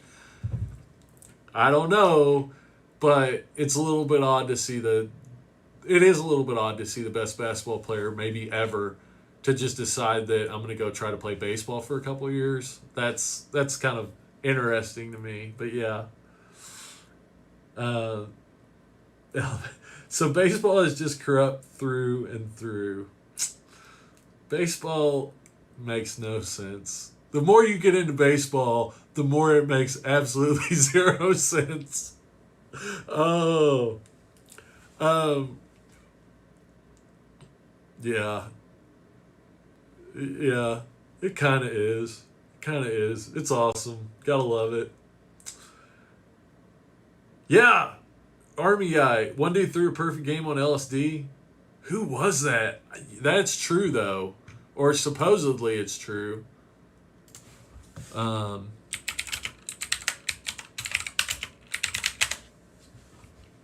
Doc Ellis. Oh, I've got some Doc Ellis cards. Dropped acid and threw a no-hitter.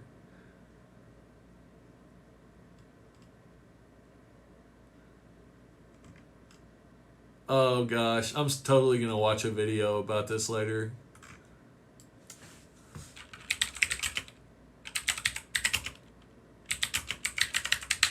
That's so funny. I knew that, but I didn't.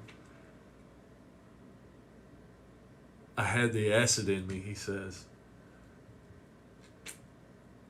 Raymond Clevenger. Darryl Strawberry, Deion Sanders, Michael Irvin, and MC Hammer snorting coke, doing steroids, and talking about cheating so they can win their sports bets, as Pete Rose was their dealer.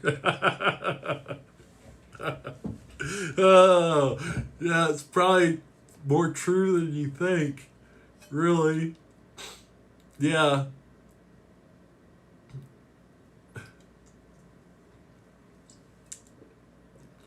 There's, and then there's the guys, like in all of life, that are just like, they're straight edge guys. Like Bo Jackson and Ken Griffey Jr., I don't think ever, did any performance enhancing drugs, and probably never did any drugs whatsoever. We're just freak athletes,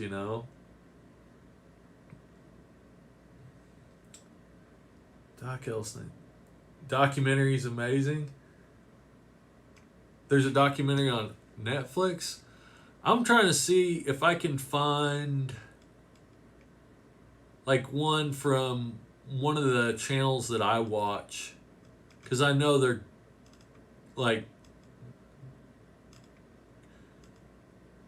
fun. They always make good videos.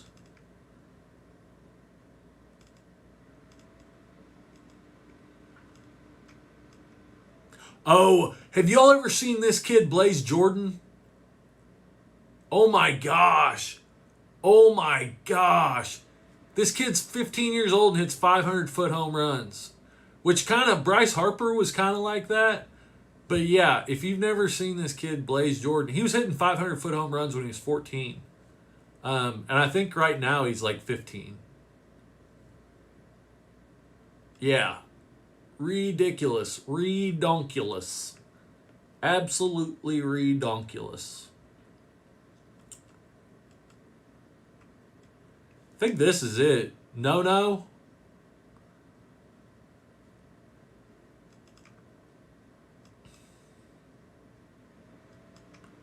It's so weird.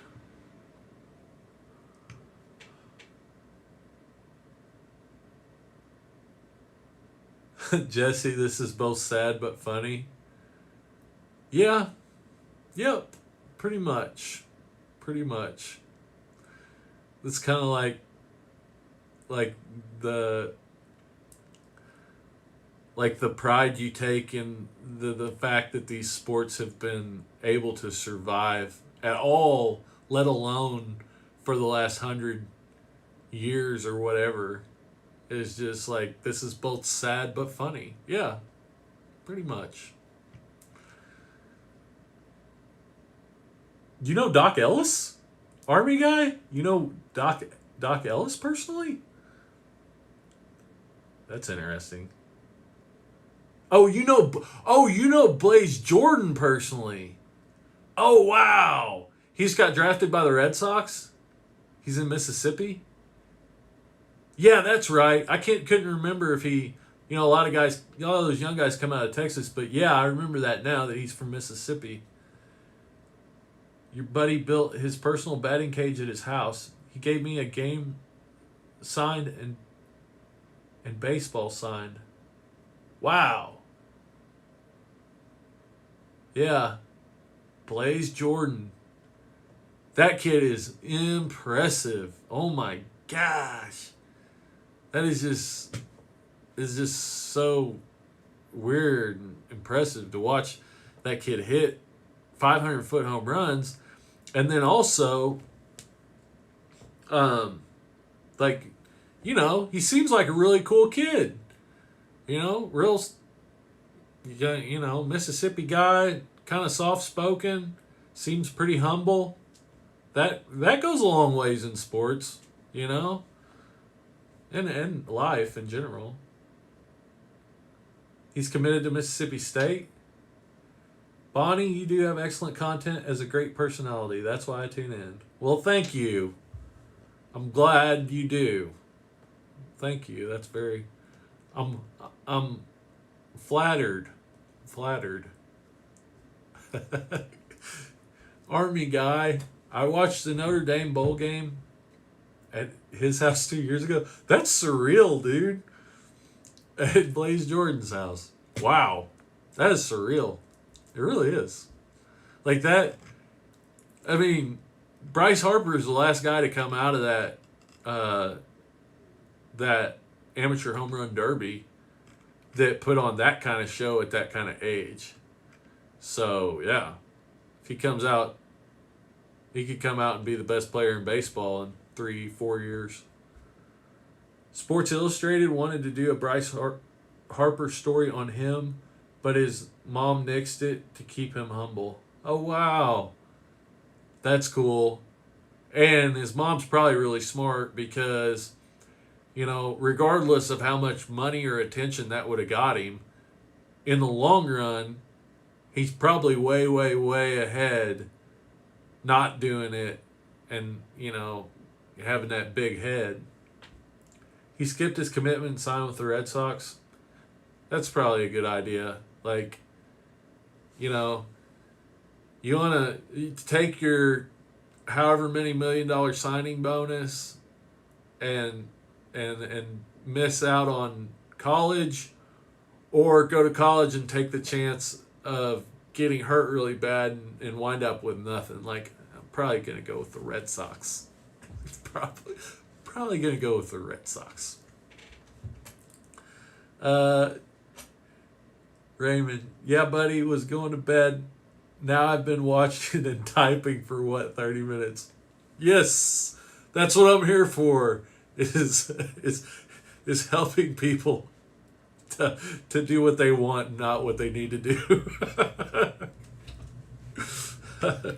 Well, hey, I'm gonna take a short break and then I'll come back. So if any of y'all feel like you need to get on with your life or anything, then feel free. But I'm going to take about a 5-minute break and then I'll be back. And if y'all have any question, anything you want to look into or whatever, just let me know. But I'm having a lot of fun. So what do I think about GMA? Don't use GMA. That's I get that question pretty often. But yeah, don't use GMA for sure. If I'm not able to answer that question more fully before I get back, don't use GMA. All right, I'll see you guys in about 5 minutes.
Some things never change, right? Anyways, Army guy, if you're still here, have a good night. Thanks for watching. That's awesome. You got that Colin Sexton for $40. I think that's a good deal for a red out of $2.99. I think Colin Sexton has a lot of opportunity. Yeah, GMA. They're just inconsistent. Like, you'll get a GMA that's graded at 10, and it's probably an 8 or less if you go through PSA or something like that. But it might be a 10. So, you can get them cheap. You can crack them and resubmit them. There's an opportunity there. And even if they're not, even if they come back an 8, or even if, an 8 for modern cards is pretty close to what raw cards sell for. So even if you crack them and you don't think they'll come back in 8, you can still sell them raw and make most of your money back. So there's pretty good opportunity there.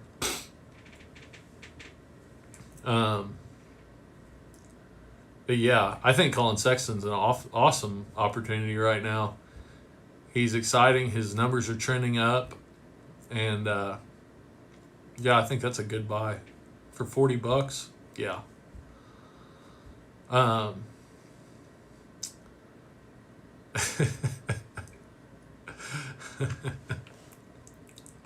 Hey, Sir Charles, what's happening?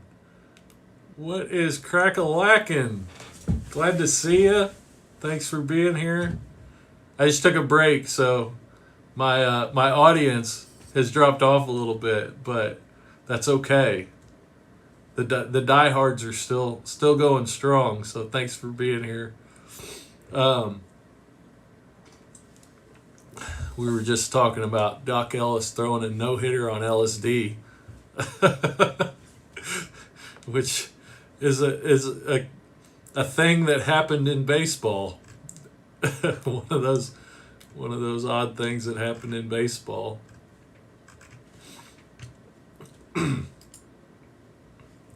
Earlier, Charles, I was talking about barrels, which is a new StatCast statistic that measures exit velocity and launch angle of a ball. And when your exit velocity and launch angle are within a certain parameters, that ball has, if it is fair, has a 80% chance of getting a hit. So barreled balls on average garner an 800 batting average. So when you're looking at a lot of these players, like Fernando Tatis is number 1 in barreled balls. So your exit velocity is kind of a metric of how close to the sweet spot you hit the ball at. And then your launch angle is where that ball goes from that point on. So if your launch angle, is positive, you're going to hit a line drive or a hard fly ball. A lot of times I have a chance of hitting a home run. Keep plugging along. Love the videos. Well, good. Thank you. I'm glad you enjoy them. I'm glad anybody enjoys them, really. This whole YouTube experience has been really surprising, but I definitely, want to provide the best content I can and want to help people do as good as they can in the industry. So I'm really glad you're enjoying them. I'm really excited. I think probably Tuesday evening, I will be able to release that first unopened video, which is really a deep dive into the numbers behind 2018 Prism. That'll be the first one. It's the defining product of this new sports card boom. So I'm diving into it and seeing, going off of sales numbers, past sales numbers, and just estimating like what you could reasonably expect from a single box of 2018 Prism that goes for like $5,000 right now. So only looking at a regular hobby box, not first off the line, not mega box or blasters or hangers or anything else. It's just diving into, you know, this is your odds. This is how many cards are in a box. This is your odds of getting each card. It's been a lot of work. There's a lot of watching breaks to come up with, you know, your averages and researching other people that have put data together based on watching breaks. There's probably altogether like I had 2 other sources. There's probably 100 hours of watching breaks, pulling data out of breaks to try to get, you know, what your odds are of pulling a red or a blue or an orange or a, you know, silvers are easy. There's 6 per box, you know, and then going through all of the PSA sales, prior sales, and getting numbers from them. So I'm pretty excited about that, and I hope it does well. I think it's really important because there's nothing out there that I can find, at least in videos, that says that it makes any type of an argument whatsoever of, you know, this is what your expected return would be from a box of 2018 Prism, you know. And for something that costs that much, you would think that somebody would be looking into those numbers and saying, okay, well, how much is it worth? It costs $5,000, but how much is it worth? Jesse, really can't wait for the eBay envelope thing because I've been looking at a lot of good single card deals, but shipping is insane. Yeah, I agree. I've been looking at a lot of lots, like bigger lots of cards that I can buy for cheap and then break down into 2 or 3 or 4 card small lots and sell those with the, you know, 51 to 91 cent shipping or whatever it is, and get some return that way. Jesse, hey, a question about when you charge shipping on eBay. Some people be charging like $4 to $5 for a single card. Is it because first class in their area is that much, or do people just get a small cut of that for the shipping fee? Yeah, people can just charge whatever they want for shipping. eBay does make it, your eBay account, your listings will do a lot better if you do free shipping. If you do free shipping and 1 day handling, then that's what they consider. And if you allow for, I think, 14-day returns or more, then that's what they consider fast and free. So there's different things that eBay wants you to do that will help you rank a lot higher in your listings. So on that first page of listings. But yeah, people can ask whatever they want for shipping.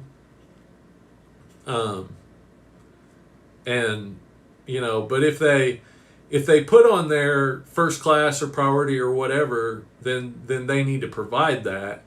They can't be putting on there, you know, $8 for priority shipping and then ship you a plain white envelope that takes a week to get there.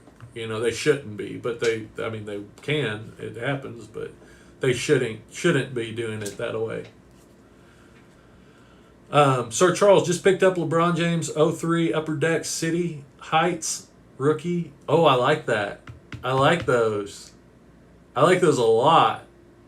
Congratulations. I think those are those inserts, those 03 Upper Deck inserts are a great value right now.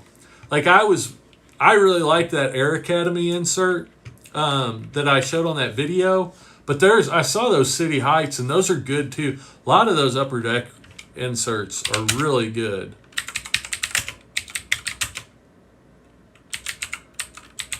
And again, the population numbers on them are super low. Look up the City Heights. Just got to be careful. Yeah, that I was looking at those. Those are cool. I like those. And if we go over and look at the population on them, I think they're pretty low.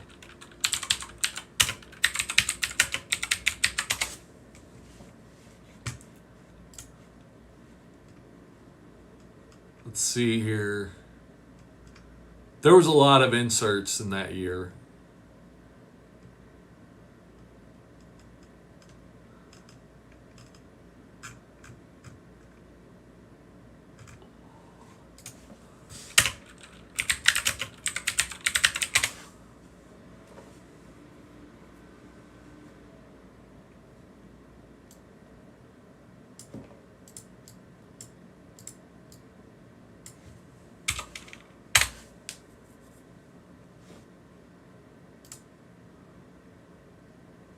Why is it not? Hold on a second. I need to look up. One good way if you're ever having trouble looking something up, look at the label. Oh, that's a redemption. Oh wow. Huh. Okay.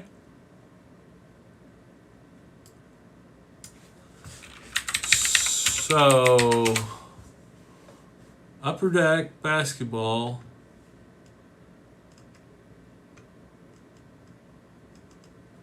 Redemption Special. LeBron. Okay, so there's about 1,000 of those that are a 10. If it's the same one, which I'm pretty sure it is. Well, I don't know. Huh. That's what it says, though. That's the Redemption Special. Upper Deck Redemption Special. City Heights. That's a cool card, though. It's a really cool card. Like that. Like that. Sir Charles, I think it's shipping and handling, so I think some people take a small cut, but you have to remember they have to pay eBay fees. Plus padded envelopes in some cases. Yeah. Yeah, it was a redemption card. Yeah, packaging can be expensive. Matt over at PSA Collector, he just did a short 1-minute video just about how you should always save your bubble mailers whenever you get cards in. Like, try not to tear them up because you can just reuse them. Because they're kind of expensive. Like, if you don't buy a big quantity, you can pay $1 a piece for those. So if you're selling a card for $10, and then you take $1.30 in eBay and PayPal fees, and then, like, right now, $3 for shipping with tracking, and then $1 for a padded mailer, you know, it adds up, you know. But, you know, like say soon that shipping fee with tracking is going to go down. But yeah, I actually bought a bunch of 6x6 by 4-inch boxes because they were cheaper than padded mailers. And, you know, I could use them for shipping like just a few cards, or I could use them for shipping more than that, you know, other than a padded mailer. You know, those boxes I could ship like a clear, like jewel case of 50 or 100 cards or something like that in those, whereas can't do that in the padded mailers. But yeah, there's definitely a cost there with those. You'd be surprised. Even those like not padded, like just the bags, just the bag mailers, like they're kind of, I feel like they're kind of expensive, but definitely the padded mailers. Like if you go up here, let's see.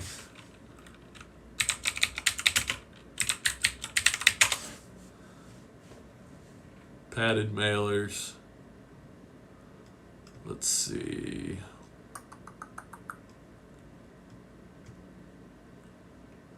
Oh, I guess it's not too. Here's 200 for $8. Well, maybe I'm messed up.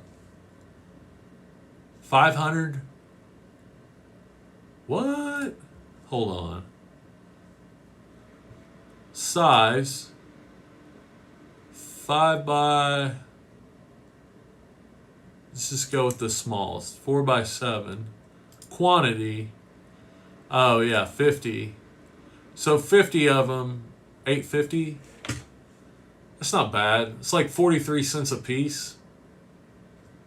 So that's not too bad. 4 by 7. That's about, you know, you don't need any bigger than that for shipping cards really. Just a few cards.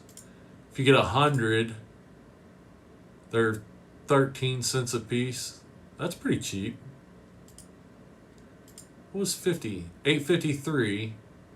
No, so 50 of them would be 17 cents a piece. 100, 13 cents a piece. Huh. Those are a lot cheaper than I thought they were. Sir Charles, it can get expensive for all the extras here in Canada. Keep hearing from local card shops that Toploaders are getting harder and harder to get. Yeah, Toploaders are.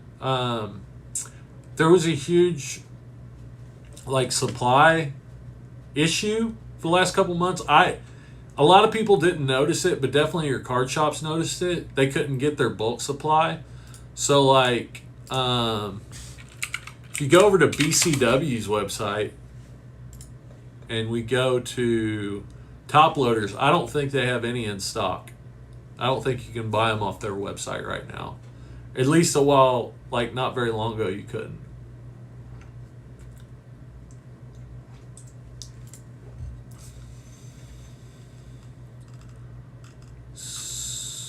So, these are mag cases. Where's just the... Oh, sleeves and Toploaders. There we go. Yeah, so all these team bags, back order. What? This back order available July 5th, 2021. Oh my gosh. So tall trading card sleeves January 28th, which is bad enough. Here's your semi-rigid, your card savers that you would use to submit to PSA. So, August 6th of next year, here's your regular 3x4 Toploaders. July 21st. Weird. What's the difference here? Standard, premium. Those are the premium. Okay, so the standard Toploaders, the 25 packs are supposed to be back January 6th. And then the 100 pack is January 26th. But yeah, then the rookies are supposed to be back sooner. But yeah, there's definitely an issue with supplies. Yeah, most of the stores I've been to have had Toploaders and stuff like that. I buy a lot of stuff off Amazon. But I also will, if I need supplies, I'll try to get them through a local card shop. But, yeah, a lot of times it's just cheaper to go through Amazon or eBay. And, right now, they don't have a lot of stuff.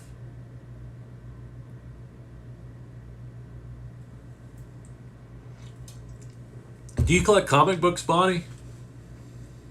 Or do you buy and sell any comic books? You say your comic book store has Toploaders and stuff. Is it free shipping for those bubble mailers? I think so. Yeah, free shipping. Here. I'll put the link down there. I don't know if this is hold on. Give me just a second.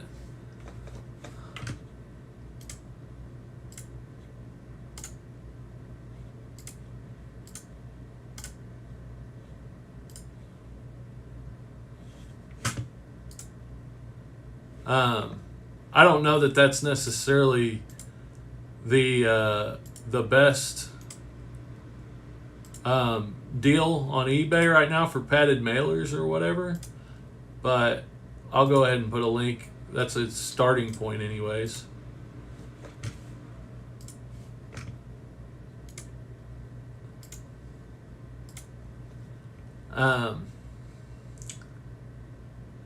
COVID is slowing a lot down. I'm from Ontario, Canada, and we might be going back into a lockdown. Yeah, I can't believe we haven't gone into a lockdown. As much as the numbers have gone up over the last couple months, it's really surprising to me that we haven't gone back into some type of lockdown. But it's just the fact that, Americans like they're not willing to cooperate with a lockdown. So there's not, and that's what back in March or April, a friend of mine is a drill instructor in the Air Force or in the Navy, and he said that they were locked down on base. This was before anybody else got locked down. And he said they were locked down on base, and he was able to go home for like a week. And then when he got a new class of recruits in, then he had to go back and lock down again. And he said it's probably going to be like that for at least a year. And I said, well, why is it that, like, you all are planning on this for a year, but the American public, you know, the politicians and everything are saying basically we're going to do this for a month and then we're going to quit doing it. And he said it's just because people aren't willing to do it. Like they're not willing to lock down and they're going to throw a fit about it. So there's nothing the government can really do outside of, like, they can try, but it just hurts them as far as the politicians and everything. Because if people aren't going to do it, they're just not going to do it. They're not going to lock them up or anything for not doing it. And so it makes things worse. So he said, yeah, it would be in the best interest of everyone to do a more stringent lockdown, but it's just not going to happen because the American public won't cooperate, basically. It's like the TP pandemic. Yeah, it's the sports cards version of the TP pandemic.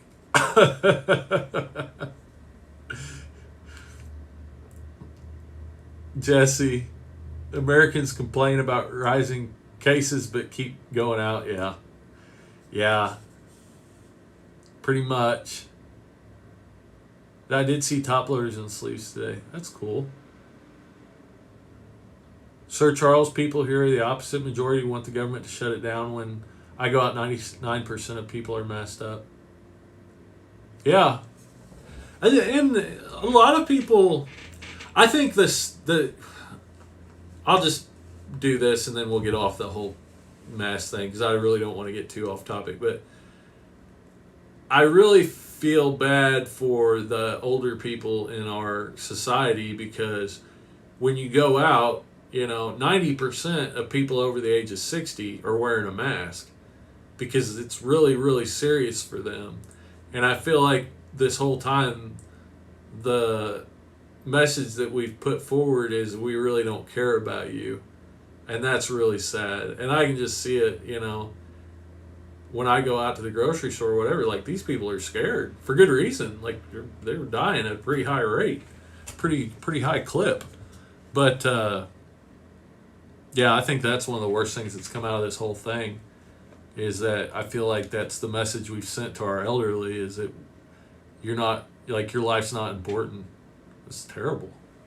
But anyways, we'll get off of that.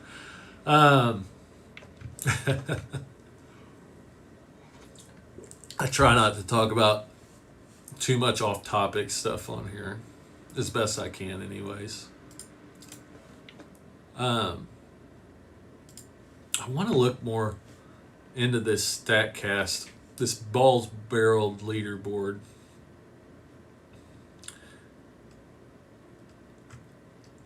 I'm surprised. Like, a lot of guys surprise me they don't have more. Their cards don't have more traction. Matt Chapman, I think his could get traction. Salvador Perez, I love Salvador Perez. Go Royals. Amazing guy, amazing catcher, amazing hitter, but he plays for the Royals, so I get it. Like you're not going to get much hobby love if you play for the Royals. That's just the way it is. Freddie Freeman, I do expect his stuff to keep going up. Jose Abreu is an interesting one, because he's been putting up MVP numbers.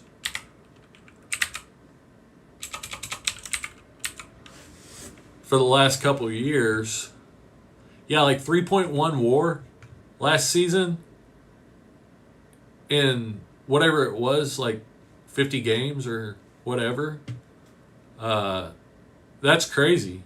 Like last season, he led the league in RBIs, slugging, total bases, and GDP.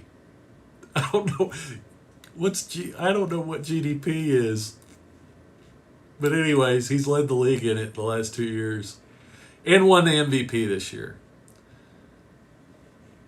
But Jose Abreu's 33. He's gonna be 34 by the end of this year. Like within the next week, he's gonna be 34. No, not within the next week. In like a month, he's gonna be 34 years old. Before next season starts. You know? So, MVP, Rookie of the Year, 5 times he's been in the MVP voting. 3 All-Stars. How did he win the MVP this year and not get in the All-Star? So, he must have had a really strong last part of the season, I guess. I don't even know how they all... Was there an All-Star game this year? Maybe there wasn't. Am I totally messed up? Did they not even have an All-Star game this year? I don't even know.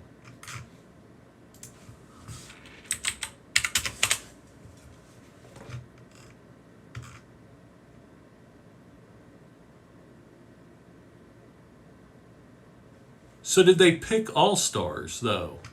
Is what I'm wondering. Well, I know a way to look it up. Let's see here.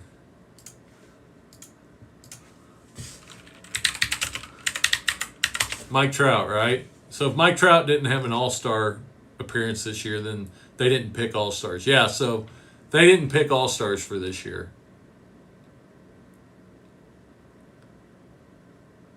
Okay. That makes sense. Is Aaron Judge in the list? That's a good question. That's a really good question. He's somewhere in the list. Well, I say that. Apparently not. Hold on a second here. What? How is he not on the list? That can't be right. He's got to be on the list.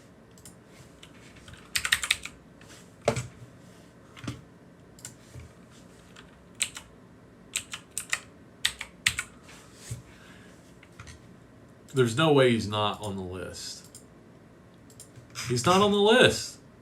He's not in the top 257 in barreled balls. There's no way. There's no way.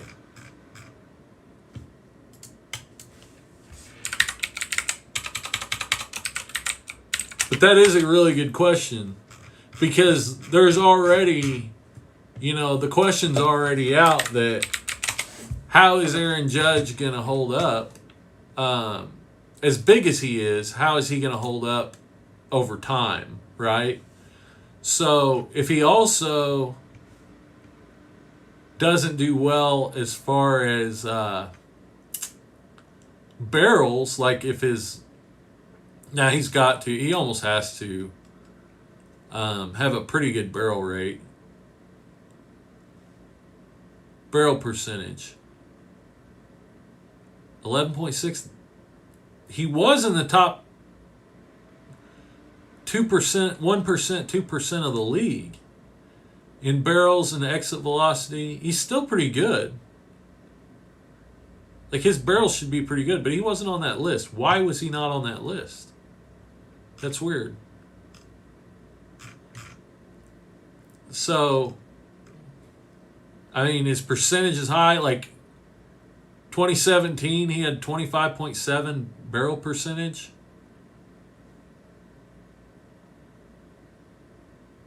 I think that's out of batted balls. Yeah. So out of the balls he hit, 87 were barrels, which is pretty good. With an average exit velocity of 94.9. Right? So, like this season, he had 11.6. Like, he had 69 batted balls on 487 pitching attempts.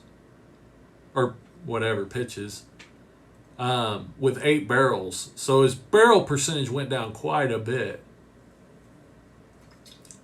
It's the same as it was in 2016, and it's only over a short span. But his strikeout percentage also went down. His walk percentage went down. He's a tough one.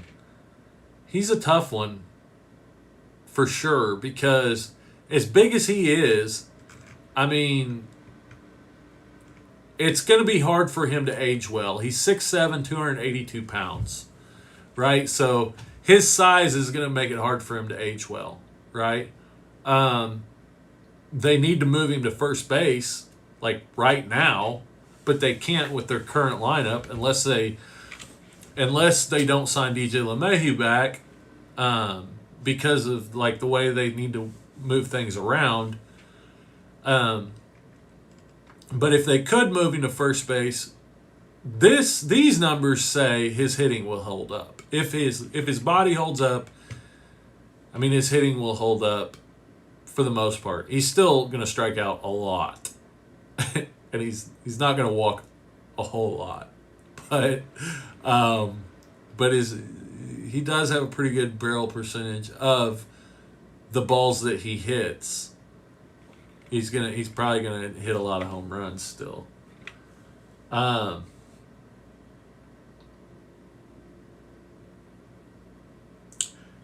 any football predictions? I was liking the Saints to go far this year, but they have lost 2 in a row. Look a little shaky. I mean, I don't have any predictions. I think it will be interesting to see. The Chiefs definitely, have probably. I mean, I feel like have the best chance of winning the Super Bowl this year, but also like being a Chiefs fan and watching pretty much every game. One thing that scared me this year. Now, this year's different than last year. Last year, they had to come back from deficits a lot more this year. This year, all they are having to do is hold a lead. But what I've seen a lot this year is once they get up by a couple touchdowns, they kind of let off the gas. That worries me, because once you get into the playoffs, it's a lot harder to. Those teams are playing a lot harder. A 2-touchdown lead is not that big of a deal in the playoffs. They know this. They've been through it before. They went through it last year. But, I'm a huge Chiefs fan. I want to see them win the Super Bowl. It would not surprise me if they get beat in the playoffs. That would not surprise me. And that's why. Like the one game they lost this year against the Raiders, that's kind of what happened. Like they let off the gas and they got beat. And that had happened. I had watched that happen a couple games in a row before that. Sir Charles, the GDP situations exists anytime there is a man on first with less than 2 outs. Okay? This statistic measures how often a player grounds into a double play. Oh, okay. So Jose Abreu grounded into a double play less out of those situations, less than anybody else. That's awesome. Okay, cool. Thank you. Yeah, thank you. Thanks for looking that up. That's good to know. Chiefs looking good to win it again. Mahomes is a beast. Yeah. Probably Giancarlo Stanton is on the list. Aaron Judge's cards are dipping quite a bit. Have dipped quite a bit. I mean, he was the cat's meow in 2017. He was the thing. And then 2018 it was Ohtani, right? Or was that 2019? But anyways, yeah, Aaron Judge was the it thing. Miss Thing. But that's the whole question is, are his best days behind him? Which, that's the question with Bryce Harper, too. But that's why I go back to this and say, no, I don't think that Bryce Harper is in that same category, because he's just on average he stays more healthy. He has a lot of barrels. Averages 92.5. So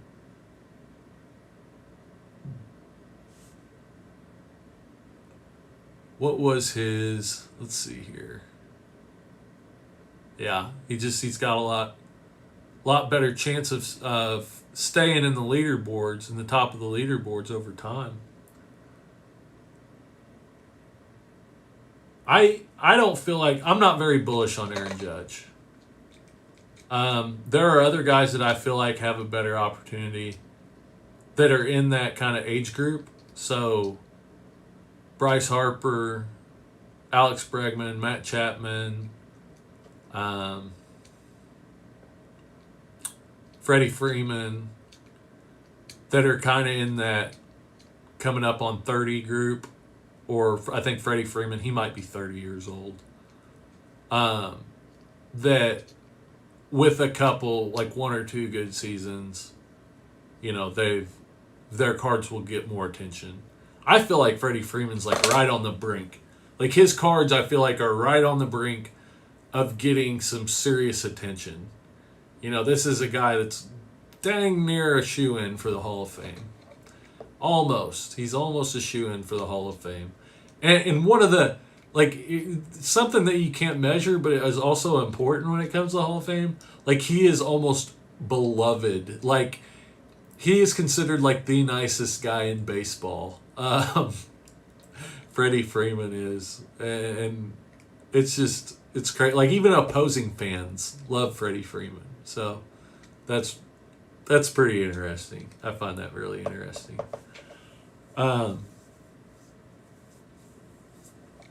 Jesse, I've seen this past couple weeks. We got up 2 to 3 touchdowns, and then we're only a field goal ahead. Yes, exactly. Normally they're up enough to where it's not that big a deal, but that's not always going to be the case. It's sooner or later, and that's what I feel like when I say about the playoffs is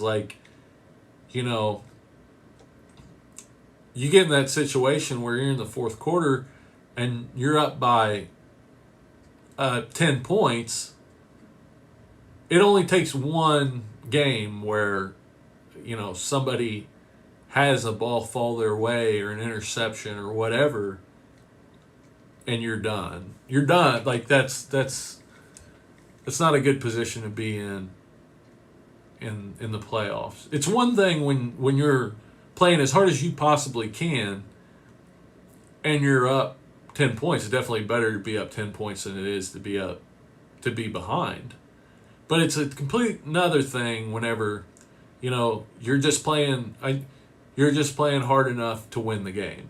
And I feel like this year that's kind of been the Chiefs' downfall, is they play hard enough to win the game. Now they've done it 12 out of 13 times, or 13 out of 14 now, or whatever, but I feel like that's kind of been their MO this year. It's human nature, you always run harder when you're getting chased. Yeah, I feel you. Yeah, it's hard to keep focused when you're that good. No, I agree. I agree. I understand it, but I do. It does worry me a little bit when it comes to, are the Chiefs going to win another Super Bowl?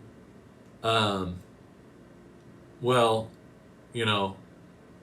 if they're just playing hard enough to win the game through the playoffs, then that,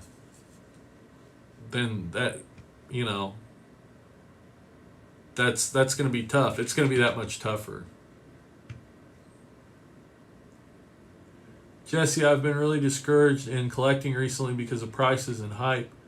It can be hard to navigate card collecting when the market is fluctuating so much. Yeah, I agree. I agree completely. I think there are some guys, regardless of the market, that are good buys right now. Definitely. And, there's some guys that are coming up on, like, they either need to have, like, breakout or they're going to be a role player for the rest of their career. So when you go look at guys from that 2016 and 2017 class, there's a lot of guys I like from that class. Brandon Ingram, Bam, Jason Tatum's put on a lot of weight, like muscle.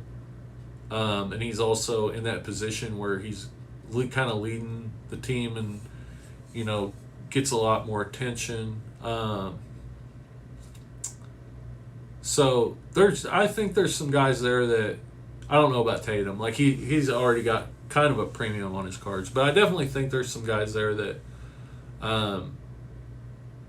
are undervalued regardless of what the market. Like that's one of the opportunities with the market the way it is, where 90% of the money goes to like 2 or 3 guys, or 4 guys or whatever.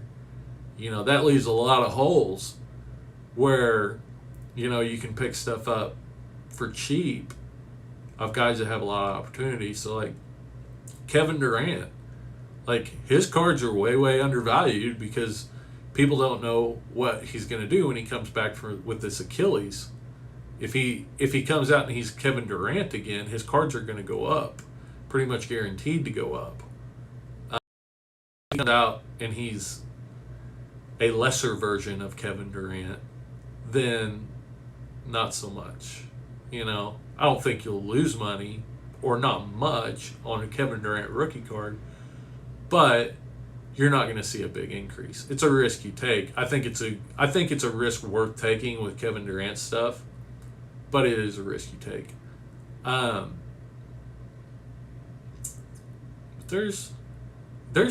do think there's a lot of opportunities even in the modern market. Thinking about maybe just leaving and watching sports to just improve my game knowledge and come back when I know more and the market has come down to more of a regular level. Yeah, always jump around. Like, I definitely, I would always look at different opportunities. So I don't invest in soccer. I don't invest in hockey because I don't really know anything about it. And at this point, I'm not trying to seek out another place to look into. Football, I don't look as closely at, just for the reason we've talked about. Like, injuries are really prevalent. Quarterbacks make up most of the market. It's really, you can have a guy like Ladainian Tomlinson or Marshall Faulk, where you've got a Hall of Fame running back that their cards really don't have much value to this point, But, I would look back into, different eras, whether it's like 2000 to 2010, the guys that are vets now, or if it's like retired Hall of Famers from the 90s, like Kevin Durant, Tim Duncan, Paul Pierce, Dirk Nowitzki, and Vince Carter are all guys that are getting in the Hall of Fame right now, are either just got in or getting ready to get into the Hall of Fame, and their cards have a lot of opportunity. Guys like Carmelo Anthony that are guaranteed to get into the Hall of Fame pretty much. I know Carmelo Anthony's 2003 Topps Chrome, you could pick them up for like $50 not very long ago, which I think is crazy, but it's another thing where it's like out of sight, out of mind. Like, Carmelo Anthony's not who everybody's lining up to watch right now, but he had an amazing career and he's pretty much guaranteed to be in the Hall of Fame. So there's a lot of opportunity there, I feel like.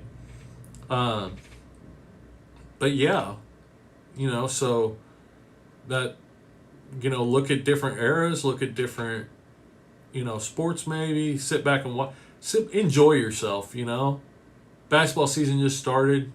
Don't feel like you have to be buying sports cards. Definitely don't feel like that, because you don't. Like, you got cash money. Cash money is cash money. Like, it's going to be worth what it's worth or more, almost guaranteed. So don't feel like you have to buy anything. And there's always, it's not like this, you're missing out. There's always going to be opportunities. The market's never going to be accurately priced. I mean, unless they come out with some really ridiculous computer data driven algorithm that fairly prices cards based on all kinds of different factors and stuff like that.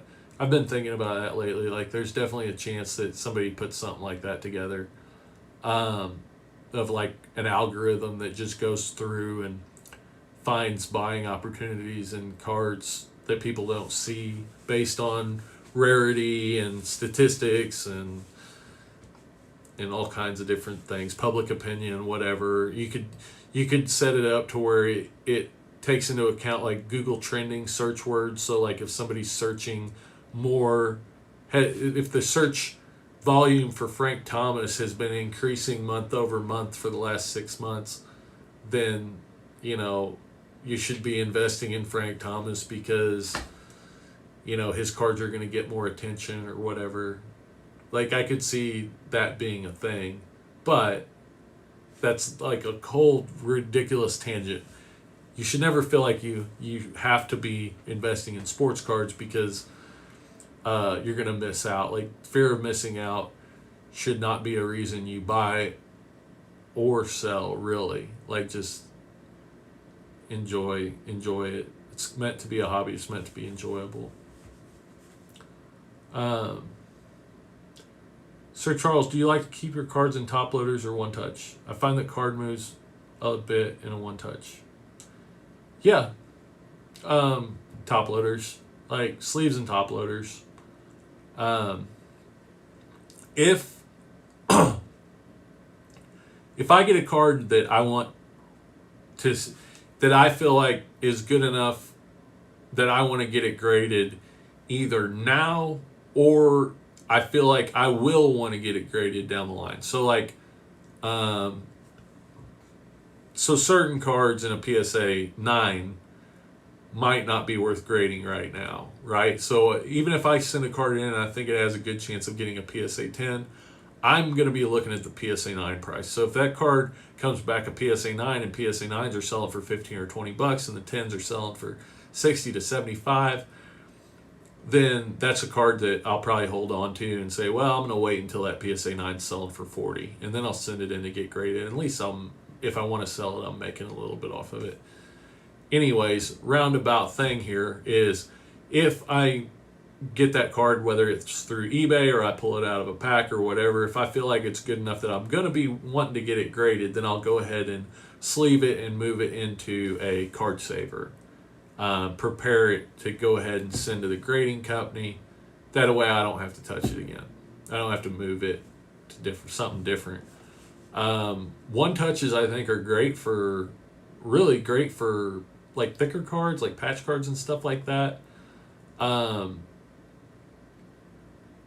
But I don't think, as far as protecting the cards, I don't think they're that much better than a sleeve and a top loader or a card saver. Like I say, if I'm gonna, you can't put a real thick card in a card saver. You've gotta either use a thick top loader or a one touch, and if it's a fairly valuable card, then I'd use a one touch.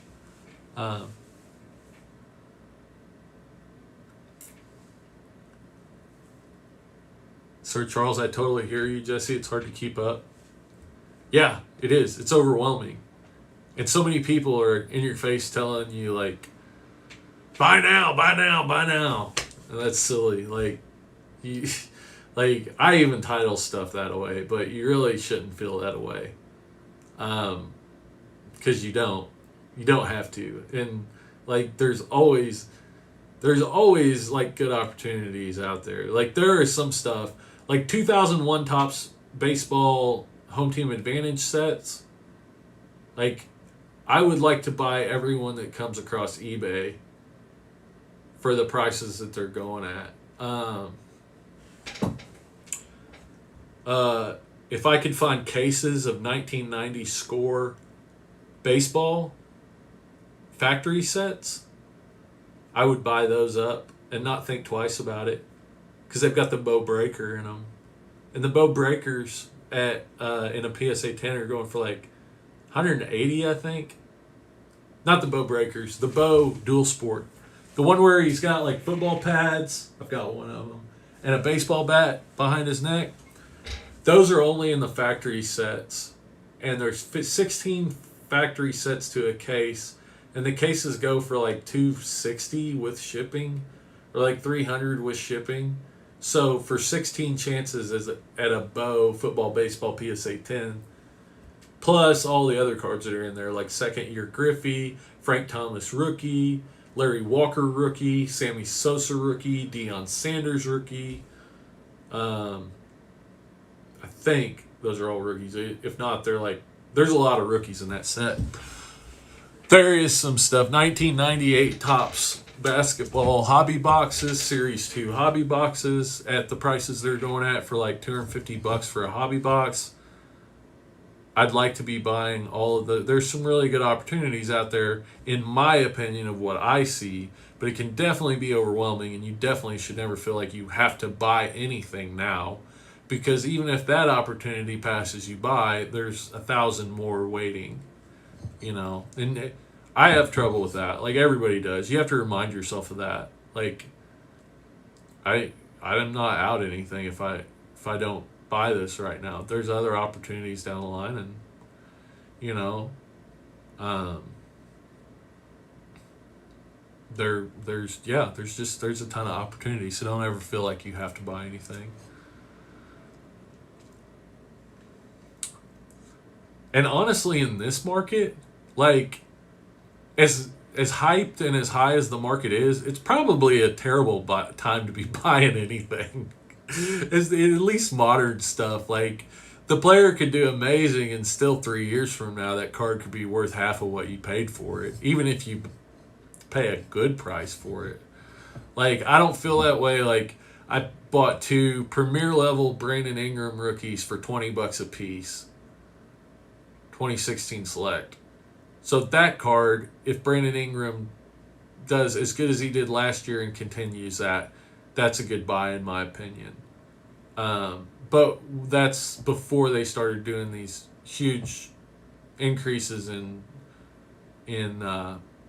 print runs. So like Select hasn't done that. Select, I think, is a pretty good opportunity. So like even Optic, if we look at 2019 Select pop numbers, and we'll just look at the Zion courtside, or not courtside, the Zion concourse, which is like the base.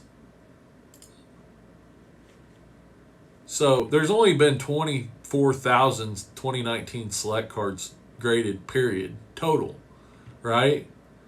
So the fact that those are going for less than Prism, of which there's been like 150,000 graded, is just dang ridiculous. Yeah, 1,500 Zion Select Concourse 10s, and that's not giving me anything.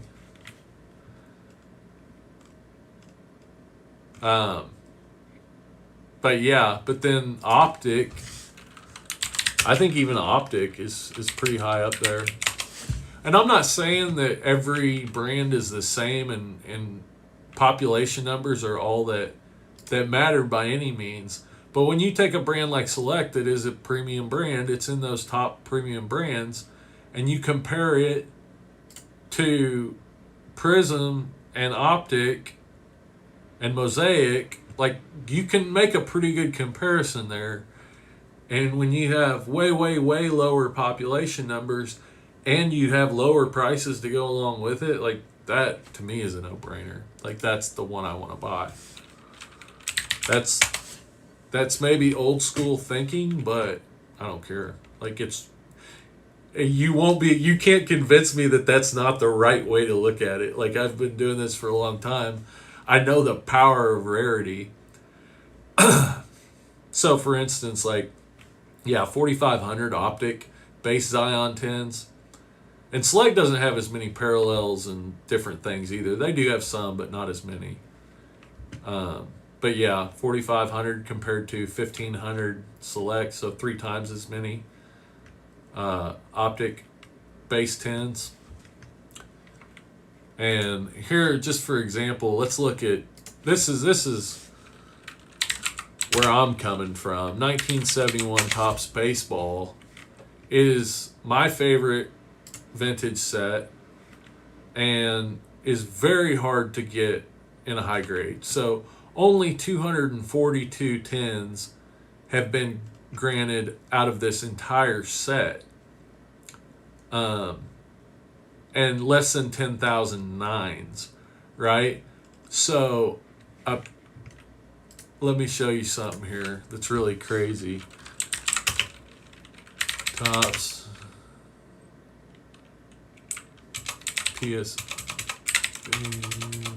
PSA 9. So the PSA 9s in Topps Baseball, if we look at sold highest listings, there's a PSA 9 Roberto Clemente. These are not rookie cards. These are veteran cards. 17,000 for a PSA 9, 12,000 for a Johnny Bench PSA 9, 10,000 for a Willie Mays, 10,000 for a Reggie Jackson. This is what the PSA 9s go for. The 10s? Oh my gosh. If you can get a 10 of a star out of this set, you're looking at hundreds of thousands or $100,000, maybe $30,000, $40,000, $50,000. But yeah, rarity, scarcity in the long term is what matters, you know. Hank Aaron, they go for less. They go for less because there's more of them in good condition. There's considerably more Hank Aaron's from this set for whatever reason, because of the position they were placed in the uncut sheet before they were cut. They just happened to come out, more of them in better condition. The other thing is Hank Aaron was probably taken, his cards were taken better care of back then even. But yeah, there's a Dusty Baker and Don Baylor. You know, their rookie cards were on this three-person card, which is also in the high number series in 1971. They're not huge stars or anything, Dusty Baker and Don Baylor, but getting that card is rare. Getting it in a PSA 9 is even more rare, and it's $4,000 in a PSA 9. And that's just, it's all based on rarity in the long run and scarcity.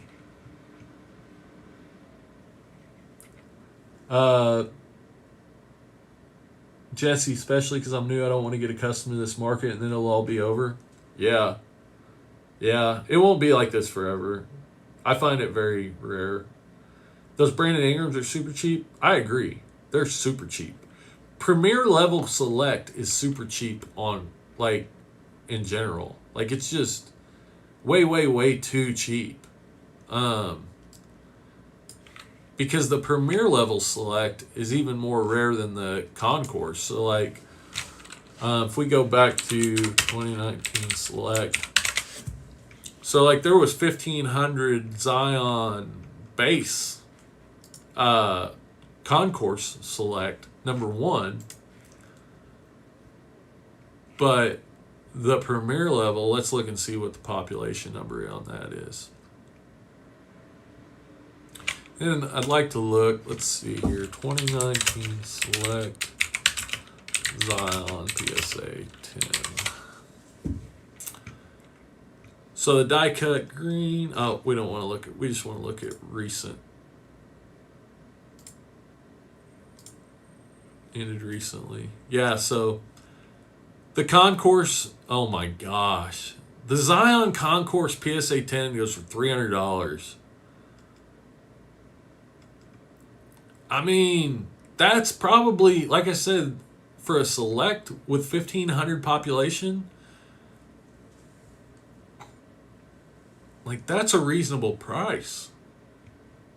Not just reasonable for this market, but, like, even for, had it been last year's market or the year before's market, like, for select, with that population numbers on a premium product, That's a reasonable price. Concourse Silver is $1,200. Okay, so now we go back to the population and look at the Zions. Let's see. The Concourse Silver, there's 256 of those. So there's 6 times more base than there is silver, and the silver are trading at about 4 times what the base is. But let's look at the premier level is what I want to see, because if the silver concourse are going for $1,200, then the premier level, which is $400, so less than a third as much premier level Zions as there is concourse. And the court side, there's 147, so about the same, less than about a third of the premier level is what you see represented in court side. Now the court side always go for a lot, but the premier level I feel like are really undervalued, because normally, so there's another select number 1. That's the concourse. There's a raw premier level Zion for $100. It's cheap. That's cheap. Let me see here. Premier level PSA 10, $650 for a card that has 400. All right. That there's 400 graded at 10. Now that number will go up. I'm sure there's a lot that are sitting at. There's a premier level for $330. What? Oh my gosh. That's cheap. That's way too cheap. $650 is reasonable. I mean, I think even for 400 produced, like that's cheap.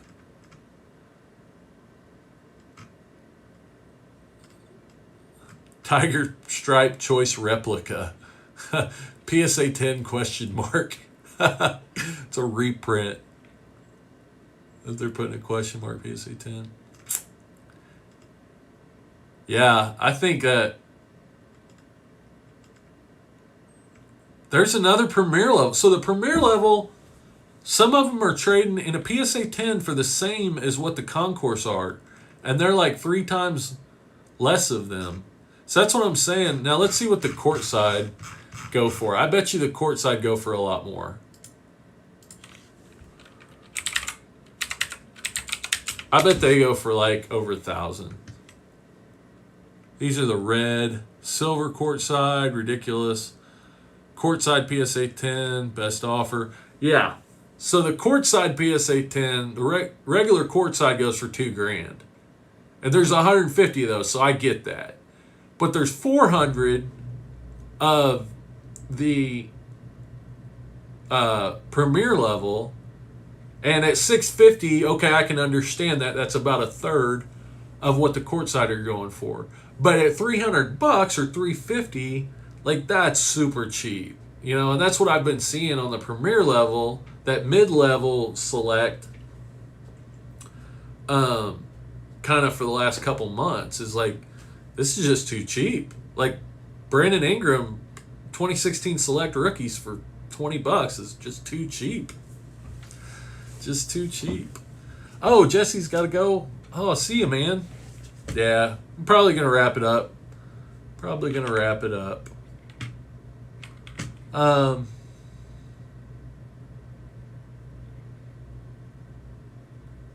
Think in the long run, select will be a hidden gem in the pile. I think so.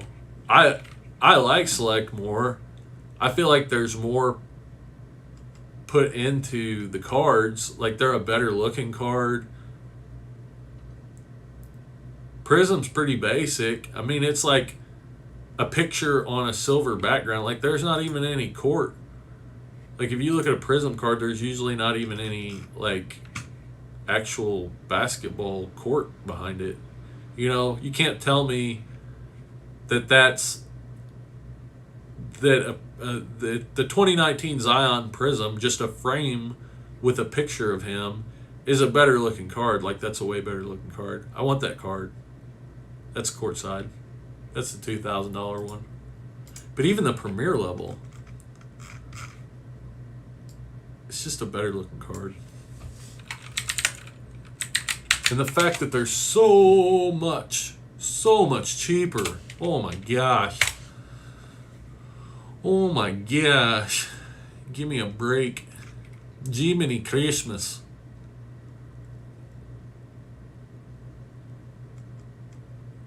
I mean, the Prism Zions, I don't think are going for near as much as what like the Lucas are. Like, I think they're going for like 1,000 or something like that. But actually, that was the perfect. Here's one that's got the Prism, the courtside or the concourse, and the premier level selects. So there's your Prism. That's your select concourse, and that's your select premier level on the right. And yeah, I think the selects are a better looking card. That is a good looking card.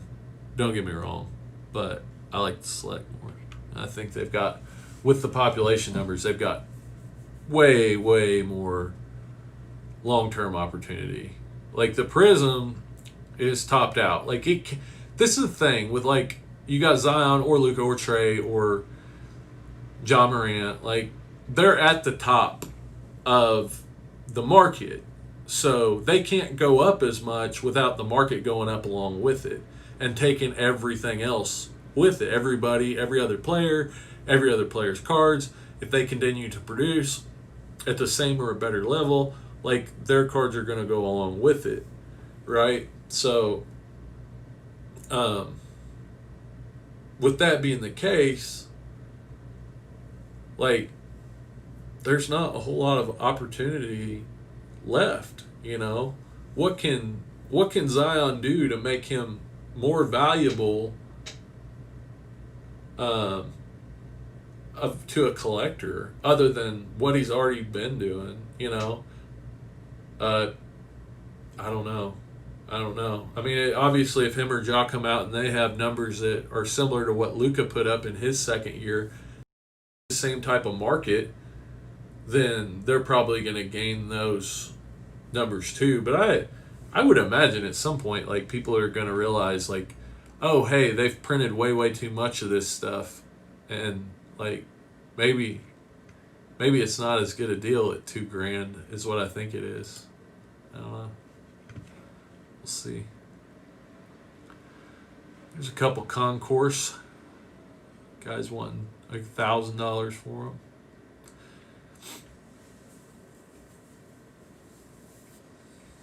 But anyways, I think I'm gonna wrap it up, folks. Thanks for watching.